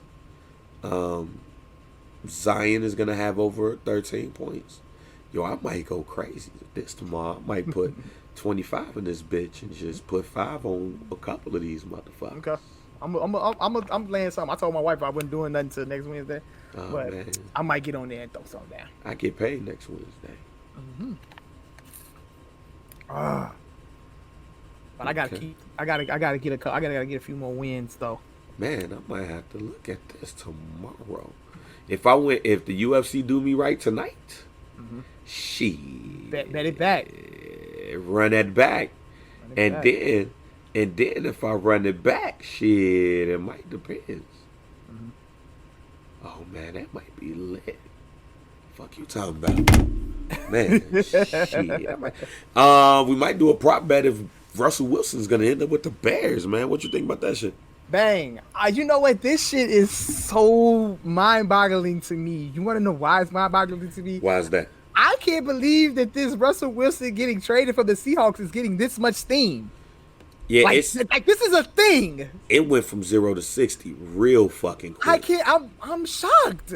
Like, look, I knew it was bullshit brewing when the report came out, but then the Athletic came out with the article.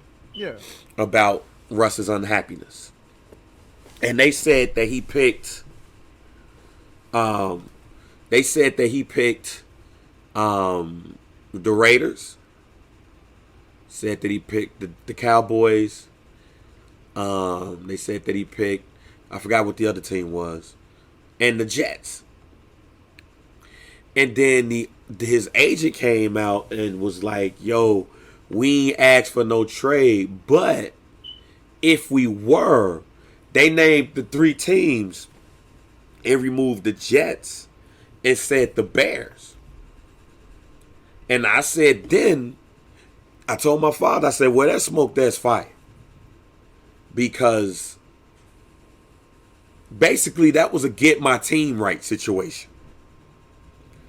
This is the 4 teams we said. We didn't say shit about the Jets, but we did say the Bears. Yeah. So I took that as a good sign for the Chicago Bears. Yeah. But it seemed like every week another source says some new shit. And that's the part that's really like mind-boggling to me too. Like, yo, all of these sources, where did they get this information from? is this like out of Russell Wilson's mouth? Man, I don't think it's out of Russell Wilson's mouth, but it's out from his camp. The camp is leaking a lot of information right now. A lot of information. And they got the Seahawks looking like bad guys. Like, yo, this guy don't belong here. Like, he don't belong. When they confirmed that his look at the Super Bowl was real, remember when he was in the box and Sierra was right here, Roger Goodell was right here, and they was talking, and Russ was just stone-faced looking at the Super Bowl. And they said that he was upset seeing Tom Brady and Pat Mahomes there. And then the shit with him suggesting them do new shit with the offense. And then they did it, but then he had that game against Buffalo where I think he threw 3 interceptions. So it was like, okay, let's dial it back. He got pissed. He feels like he don't have, like, with who he is and what he's done, he should have X amount of power. Let's look at the teams, fam. Let's look at the teams. Yeah. With Russell Wilson. And here's what scares me about the Bears and what you have to do what you need to do to get a quarterback. Yeah. So, yeah, the teams are the Saints, the Cowboys, the Raiders, and the Bears. And for the record, I'm perfectly 100% with Russell Wilson coming to the Cowboys. Go ahead, though. Okay. Over Dak, huh? Hey, if Dak is involved in the trade, so be it. Okay. So be it. So out of all of those 4 teams, we know the team that's the most starving for a quarterback. That's the Bears. If I am a top, okay, what would you say is Russell Wilson's ranking? Is he top 5? Is he top 10? Definitely top 10. He's definitely top 10. 5. Who are the 5 quarterbacks better than him? That's tough. Patrick Mahomes. 1. Lamar Jackson. Okay, 2. I'm just. Aaron Rodgers. 3. Like currently better than him right now. Yeah. And I'm basing this off the season. Yeah. Off this, Josh Allen. Okay, 4. Tom Brady. 5. I'm not agreeing to disagreeing with you. Okay. I know low key I removed Josh Allen and put Deshaun Watson there. Deshaun Watson, okay. But just know I'm not agreeing or disagreeing with you. Okay. let's say, for instance, he's in that 6 to 10 range, right? Mm-hmm. The Bears have never had a quarterback the caliber of Russell Wilson. And we've discussed this as well. Right. So, if I were to go to any team and probably going to do whatever the fuck I want to do, because y'all ain't had shit like me ever in life, it's going to be the Chicago Bears. Point blank period. It's going to be the Bears. Well, you're not saying that as a Bears fan and hoping that he comes. You're saying that as like what you're looking at from Russell Wilson's eyes, that if he wanted to go to a team, like that's the team he should go to. Y'all, the Bears. No. I'm not saying he should or should not. Okay. I'm saying that if he goes to the Bears, I mean, if he comes to the Bears, he goes to that organization with that mindset, with the keys. Oh, okay, I got you. Because again, there's literally nobody like Russell that ever put on a Bears uniform. Mm-hmm. He comes with 2 Super Bowl appearances, 1 ring. Mm-hmm. And that alone puts him at the top of the mountain of modern day Bears quarterbacks. The Bears have never had a 4,000 yard throwing quarterback in their history. I would go as far as to say, now we'll have to look at the numbers, that there's even only 1 quarterback in the history of putting on a Bears uniform after they left the organization that threw over 4,000 yards. Mm-hmm. Or before. Because I think Jay Cutler threw over 4,000 yards with Denver. I think. So I would think it might be even more interesting to see how many people threw for that amount after they left the Bears. Mm-hmm. He comes in, he doing whatever hey, name that bitch Wilson Hall instead of Hallis Hall. It's the closest he would get to. That's the only time he'll get cussed out. Oh no, nigga, we ain't doing that. But other than that, if he goes to the Raiders, it's the legacy of Al Davis. Yeah, I can't see him going to the Raiders. I think Gruden Yeah, they like David Carr. I think they like David Carr. I think they like him. If he goes to the Saints, he's following behind Drew Brees. But they also don't have a lot to give up. If he goes to the Cowboys, he joins Cowboy lore. He goes to the Bears. He is the one thing that organization has not had since Sid fucking Luckman. And that is a franchise quarterback. Mm-hmm. He will eat for free in Chicago the day he gets off the fucking plane. Roll out the red carpet for Russ. Russ and Sierra ain't got to worry about shit. That immediately make the Bears Super Bowl contender? Yes. Okay. And contenders. Except for one thing. What the fuck do you got to give up to get Russell Wilson? Well, you know better than me. What do the Bears have that they can possibly give up for him? Anything that they do have, I think, is going to be... anything that they have in picks, they got the 20th pick this year. They don't have a lot to give up. Well, on the surface, obviously, they don't have a lot to give up. Obviously, Nick Foles will be involved. Yeah. Clearly. Like on the surface, they don't have a lot to give up. Yeah. Because we're not expecting them to give up certain things. But they may be inclined to give up some shit to get him. And I'm going to go to this article that came out 4 hours ago from CBS Sports, written by Cody Benjamin. Russell Wilson trade rumors. Khalil Mack headlines Bears' most logical trade chips for a blockbuster deal. They have on there Nick Foles, who has 2 years left on his contract. $17.3 million, 5 of it guaranteed. If he were to get traded, they say it's the Bears $1.3 million. I would think he would be involved in the trade somehow. Mm-hmm. Or you could cut him. Now, Akeem Hicks, he has 1 year left on his contract, $12 million. None of it's guaranteed. If he were to be traded, the Bears will save $10 million. And I'm going to tell you right now, I think Akeem Hicks is somebody that you should watch.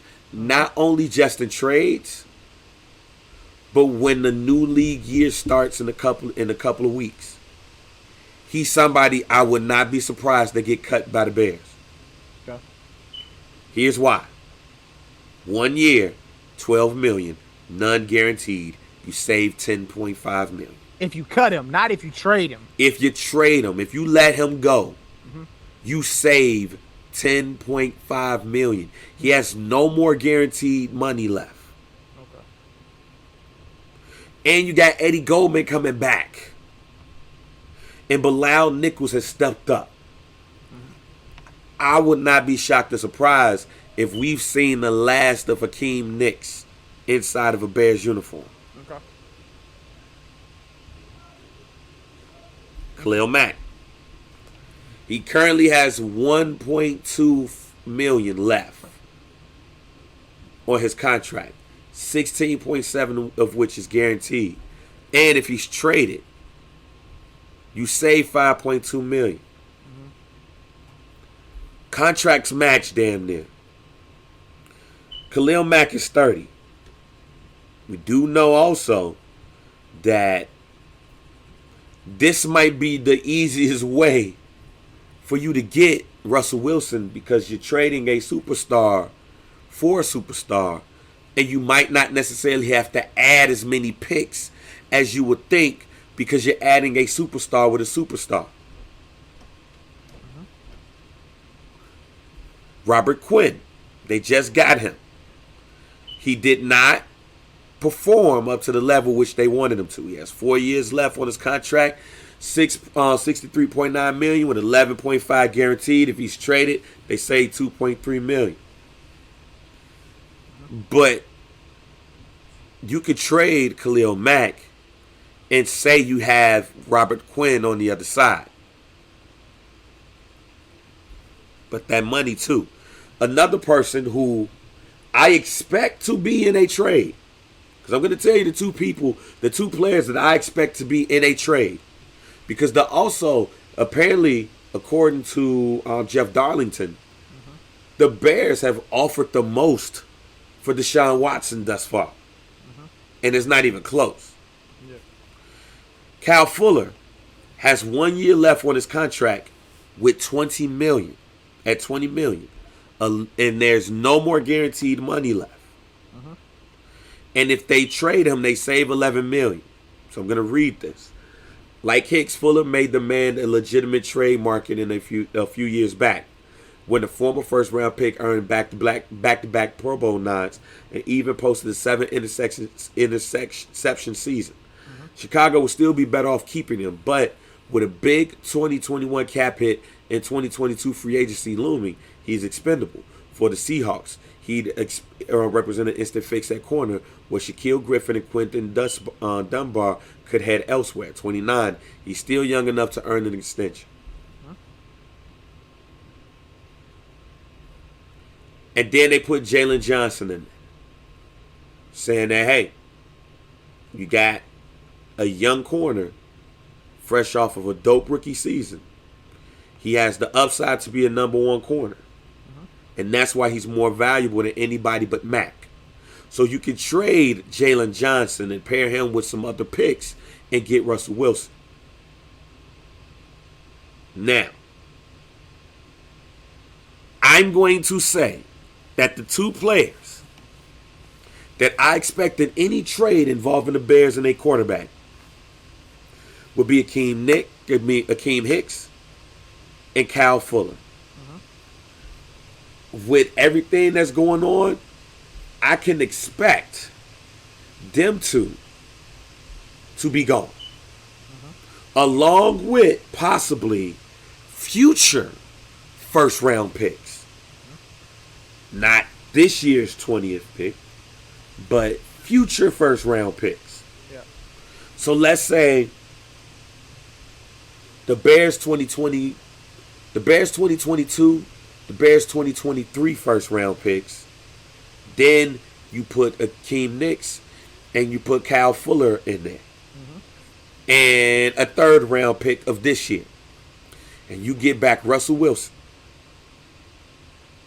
I ain't went on Madden and looked at any trade machines. I ain't did it in ESPN. But I figure you got to give up 2 players. The Texans had wanted 2 defensive starters. They actually, I think I read a report that said that they wanted 2 first round picks, 2 second round picks, and 2 defensive starters. So this is why I believe that those 2 are involved in any trade. They're two starters, and if you could trade the next 2 future first round picks and the 2 next future second round picks,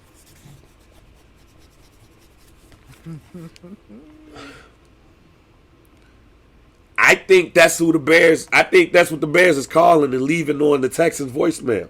Like, this is what we got. Yo, we got 2 starters for you, fam, and they in a prime. At 29, you need somebody on that line, and you got a corner because your corners suck. So I think you have that plus these first and seconds. Let's go. Yeah. But I also think that's the same thing for Russ. I think the Bears is just waiting it out. It's like, yo, let's see what happens. Okay. Then you could cut Nick Foles and get somebody else. So bang. What's the percentage? What's the percentage chance? I'm not putting no percentage on it. I'm not gonna put no percentage on it. But you see the opportunities. You see it. Sum up, G. Sum up. It's the same thing that the Bears did with Khalil Mack. Them motherfuckers laid in the weeds, and then watching ESPN, a blockbuster trade has happened. Khalil Mack has been traded to the Chicago Bears. Yeah.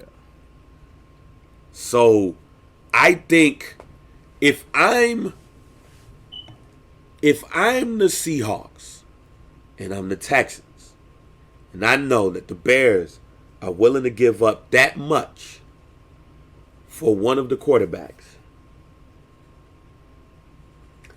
I'm probably inclined to take it. Okay. If I'm the Texans. Yeah. If I'm the Seahawks and I'm Pete Carroll, am I really trying to start over at quarterback? If I have to? Am I really trying to trade Russell Wilson? If I got to? Right. And the thing is, Russell Wilson, 32 years old. He want to play till 45. Everybody can't be Tom Brady. So are we expecting that? According to reports, Russell Wilson pays $1 million a year on his body. Cool. On his body. He got the That's LeBron. cool. He got the LeBron thing going. So That's cool.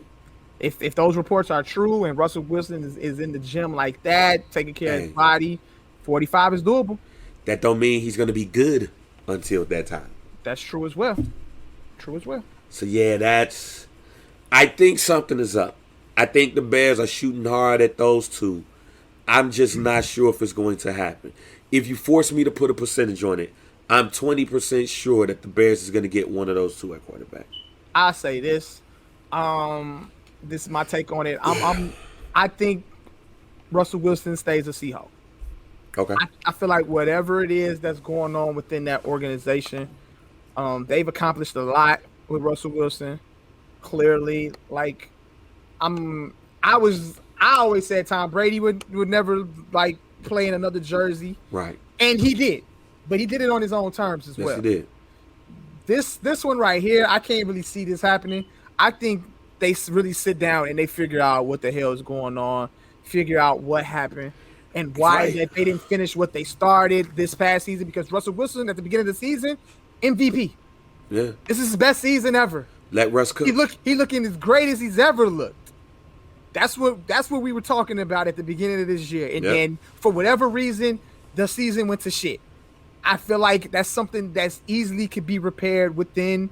Obviously, yeah, we see the reports coming out. Russell Wilson is unhappy. He's not, he gets hit too much. He runs around too much. Shit that could get fixed, I think. So I don't really see this relationship ending. Definitely on a trade. I would be shocked. It's gonna shock me. Yeah, I would be shocked if Russell Wilson is traded. Yeah. If Russell Wilson is traded, it's because he wants to go. That's what I'm about to say. Like, whatever it is that they couldn't work it out, I don't think this is something that the Seahawks want to do. I think Russell Wilson will have to force their hand, like on some whatever Deshaun Watson is trying to do as well. Even though the Houston Texans at this point, they obviously saying that they're still not budging on his trade requests. So obviously, once again, two quarterback scenarios that we're interested to see how they're gonna play out. But my guess is that Russell Wilson stays a Seahawk.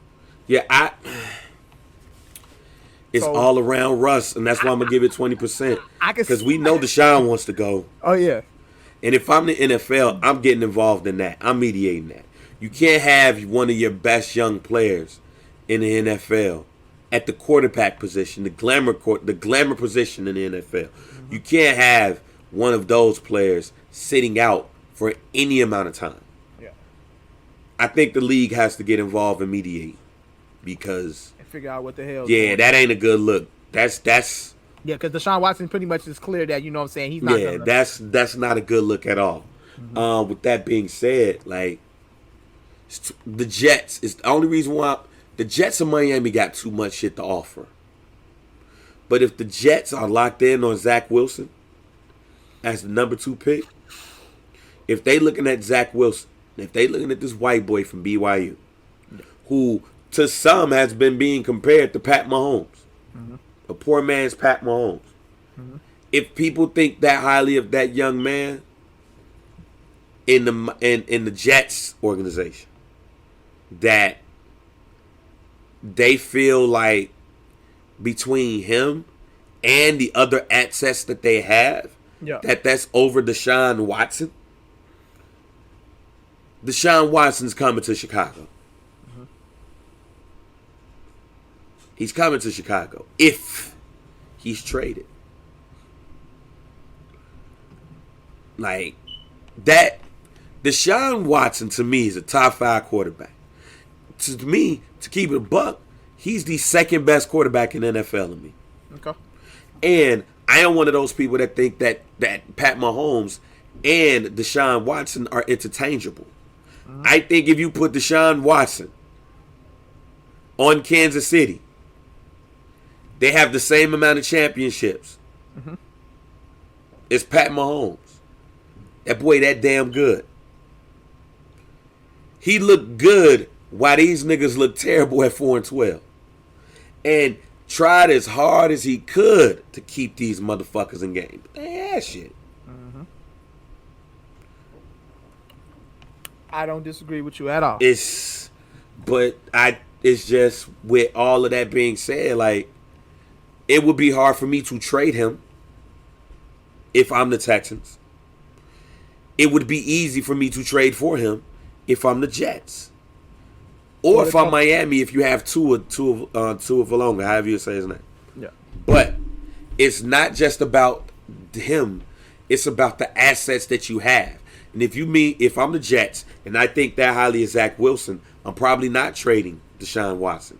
Because not only do I have the second pick, but I have enough first round picks where I could load my team up and not sacrifice shit to grab him, even though he's 26 and you're probably going to get 2 contracts out of him. Mm-hmm. But you can draft all types of players and build a team instead of just getting him and having to piece things here and there. Yeah.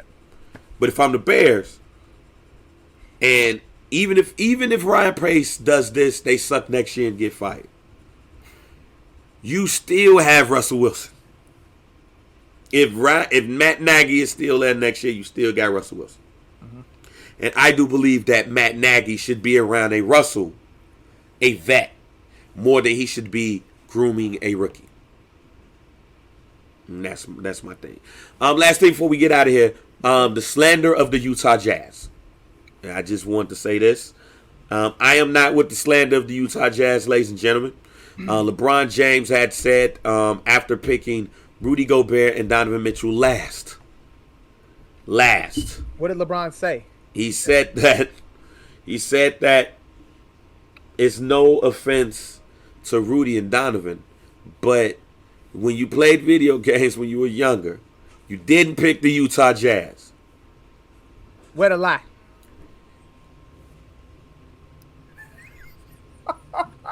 Fam. So when you let me stop you right here. Go ahead. So when you played 2K and NBA Live, you said you one of them niggas. Yeah, let me go get Karl Malone and John Stockton. Bruh, I was one of those people. Let me go get these niggas. Let me pick them up. Bruh, I was one of those people that when would you play with it. Yeah. Let me finish. I didn't even scoop them niggas up on NBA Jam, nigga. Bruh. On Satan. Not NBA Jam, because if you needed somebody with a flame on that bitch.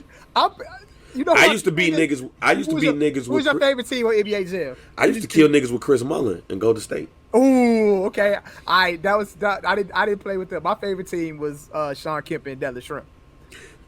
Della Shrimp had a trade on. Della Shrimp had a trade right. ball. And they were second. Like, I used to look for the people with the jump shot. With that being said, we had a Madden group.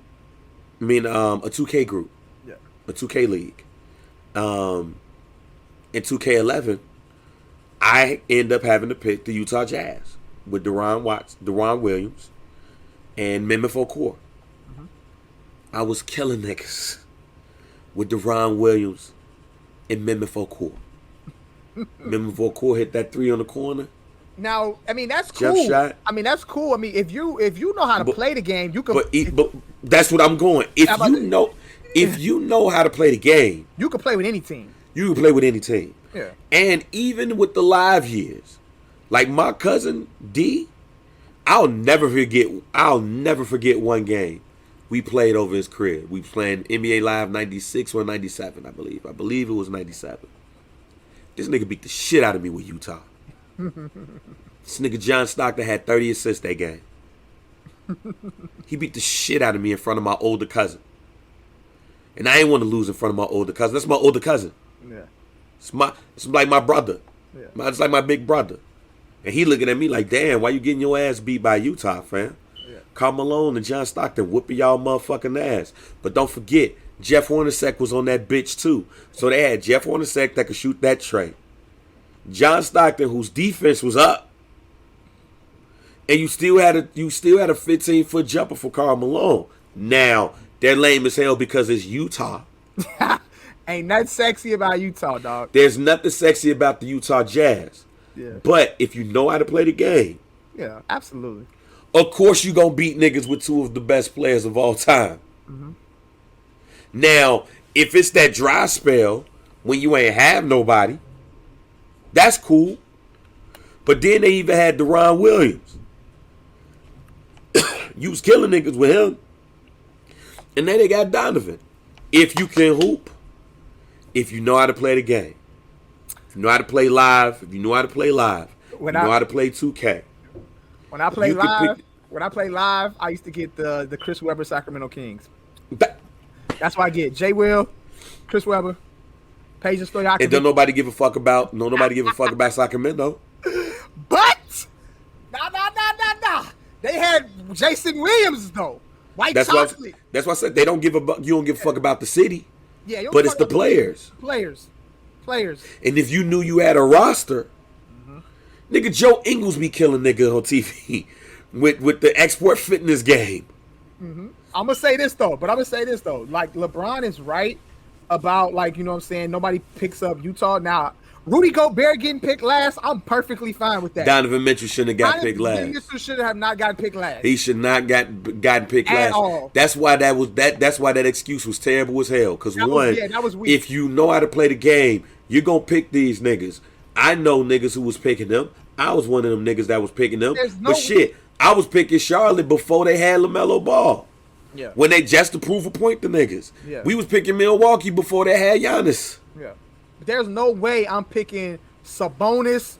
There's no way I'm picking dude from Orlando, Vujic. Yeah, I'm over not Donovan Mitchell. Over Donovan Mitchell. I'm not picking neither one of them niggas over Donovan. Now, Rudy Gobert, cool. But Donovan Mitchell got disrespected, though. Yeah, but at the end of the day, I get what LeBron was saying. Nobody plays with Utah, but Donovan Mitchell getting picked last, weak. That's weak. Yeah. But I feel him, though. And I disagree, but I mainly disagree I mainly disagree because if you know how to play that game, yeah, absolutely. If you know how to play that game, matter of fact, let me rephrase it. I know the difference who can play the game and who can't play the game by who they choose. Yeah. And if you go and play 2K and you always getting Golden State or the Brooklyn Nets now or the LA Lakers, them the only teams that if you ask somebody, if you play 2K, if you ask somebody who play 2K and you say what teams you play with and they don't name a team that is not in the top 3 or 4, like if they don't name a team outside of the Lakers, the Clippers, Brooklyn, Golden State, they can't play. They don't know how to play. I was the nigga before Damian Lillard. Niggas be like, yo, you play 2K? Yeah, who you be playing with? Portland? With Brandon Roy and LaMarcus Aldridge. Oh, I also like, who you be playing? You be beating niggas with them? I told you the story, and Travell confirmed it. With Portland. Yeah. With Brandon Roy. No, that wasn't even Brandon Roy at the time. That was when Lillard got there. And LaMarcus Aldridge. Like, I will beat you with the Spurs at that time when I was playing it crazy. Yeah. I could beat you probably with the Spurs now if I get used to playing 2K. Yeah, but that just shows me LeBron don't know how to play no 2K. He don't know how to play no 2K.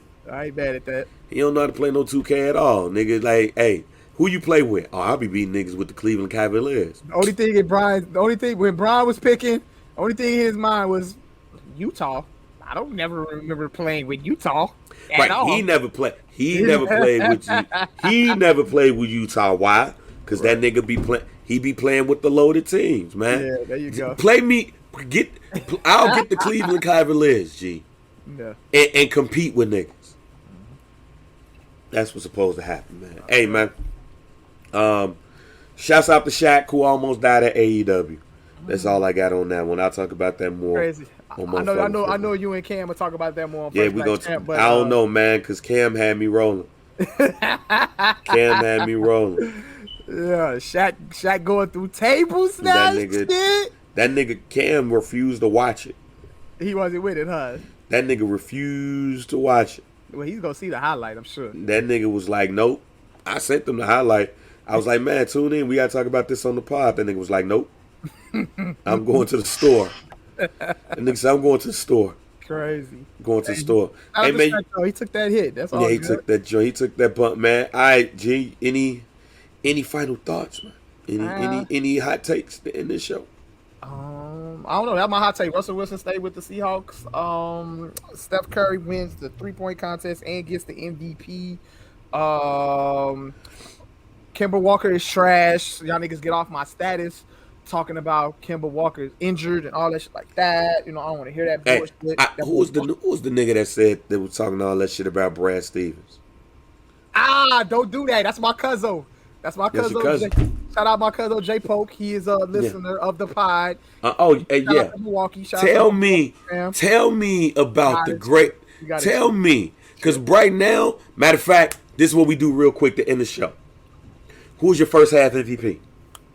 First half of the year MVP. Yep. Go with Embiid. Go with Joel. I got Joel Embiid as my first. Joel Embiid. They first place in the East. He putting up 30 and 10 a night. Hey, there's really nothing else there. Joel Embiid is my first half MVP as well. Rookie of the year, first half. Rookie of the year, definitely LaMelo Ball, without a question. LaMelo Ball, and he surpassed my expectations. He definitely surpassed my expectations. Defensive player of the year. Defensive player of the year. Who going crazy on defense right now? I don't know. I don't keep up with the stats. Who just put up the triple double with 10 steals? That's TJ McConnell, fam. He's the motherfucking defensive player of the year. He got 10 steals. Triple double. Hey, Ben Simmons out here using his size to his advantage, fam. All right. He's out here.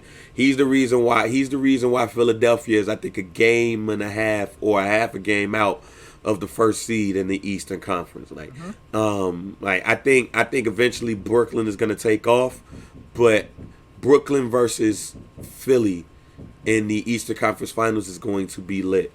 Most improved player. Julius Randle going crazy. Hey, see, we agree again. Julius Randle, 49% from 3 land? Nigga, Julius Randle, hey. Yeah. That's definitely my pick. 6th man of the year. 6th man of the year. Shit. Who going crazy? I don't know if Trez is doing. I don't know. Montrezl Harrell maybe. Carmelo Anthony doing solid off the bench this year, low key. Shout out to Carmelo Anthony. Just like you said for defensive player of the year, I can't think of one. I can't think of nobody. I can't think of one right now other than like this. Thaddeus Young. I like Thaddeus Young. Thaddeus Johnson. Yeah, I was laughing when I saw that. You're surprised, like a team that surprised you this year. A team that surprised me. In a good way. In a good way. Good surprise. Shit. Surprise. I want to say. I'm not gonna say the Phoenix Suns because I expected them to be solid, especially coming out of the. Yeah, I'd expect this, but yeah. That's kind of surprising for me. I don't really have a most surprising team right now. Knicks. Okay, I'll say that. Yeah, I'll say Knicks. I'll say Knicks is surprising. I did not expect this. I didn't expect Julius Randle. I didn't expect the. I forgot the nigga Stuckey or whatever, the point guard. Mm-hmm. That I did not expect that at all. Yeah. That nigga good. Yeah. So, surprise in the bad way. Like who out here fucking up? I'm shocked the Atlanta Hawks are not that good, but you see they just fired their head coach. Yeah. I'm guessing if that was the issue, then that was the issue. Hopefully they figure it out. But I'm definitely shocked by the Atlanta Hawks. I thought they were going to be pretty good. I mean, you got Trae Young, you got Josh Collins, you got Clint Capella. Clint Capella's playing great. Like they have good players on their team. They just can't put together any wins. Yeah. So I'll say the Atlanta Hawks was the most shocking team. I'm kind of shocked at the Sacramento Kings too. I kind of expected a little more from them. See, look, we on the same page, Mike, because those are my two surprises. Because the Atlanta Hawks, I thought the Bulls would be fighting the Atlanta Hawks. Yeah. Atlanta Hawks for the last seed for right now. Yeah. So I thought that the Bulls would improve. I thought they would improve too. So I'm shocked at that. I'm also shocked at the Sacramento Kings not being as good as they could be. Especially, and you know what? What you call it might be looking funny in the light as a head coach. Luke Walton. He's looking more than funny. I think Luke Walton might be looking funny in the light as a head coach. I'm not sure. Yeah. Luke Walton is more than looking funny in the light. I think we love the fact that when he took over for Steve Kerr, when Steve Kerr was sick or whatever would happen at the time, and he, did the thing with Golden State. But after that, he got his own thing going. He's not looking that great. He's not looking that great. All right, man. That's it. That's all, man. Coach of the year. Oh, coach. Oh, yeah. Quinn Snyder. Quinn Snyder. It's not even a question. Quinn Snyder's a question. He's a top 5 coach. Quinn Snyder, he's a top 5 coach, J-Poke. Not Brad Stevens. Yikes. Not Brad Stevens. I like Monty Williams. Quinn. Monty Williams, Quinn Snyder, Tibbs. Doc Rivers. You could actually throw Doc Rivers in there as well. Yeah, so. But mine is Quinn Snyder. Top 5 coach. All right, man. So yeah, thank y'all for tuning in. Episode 80 is next week, man. We 20 away from 100, man. Make sure you follow me at JR Bang. Follow Mike B at Mike B_CHR. Some Dude Pod at Some Dude Pod. Join the group. Like the page. Like us on. Follow us on Instagram. Get the merch. Click the link in all of our bios and get that merch, man. And like I said, we're going to get together and we're going to get some new styles for the spring and the summer. So y'all go ahead and match it with y'all Jordans and y'all Air Maxes and all of that stuff. Because we know y'all support the pod. We want to make sure y'all looking good, man. So we out, man. Yes, sir. Nate Carroll said, what's up, too. She said, tell Bang. I said, what's up, Bang? And peace out, Bang. That's what she said. Welcome back to Chicago, Bang. Oh, man. Thank you. Peace. Yo, it's your girl, Nate Carroll. And this is Some Podcast. We out. Peace.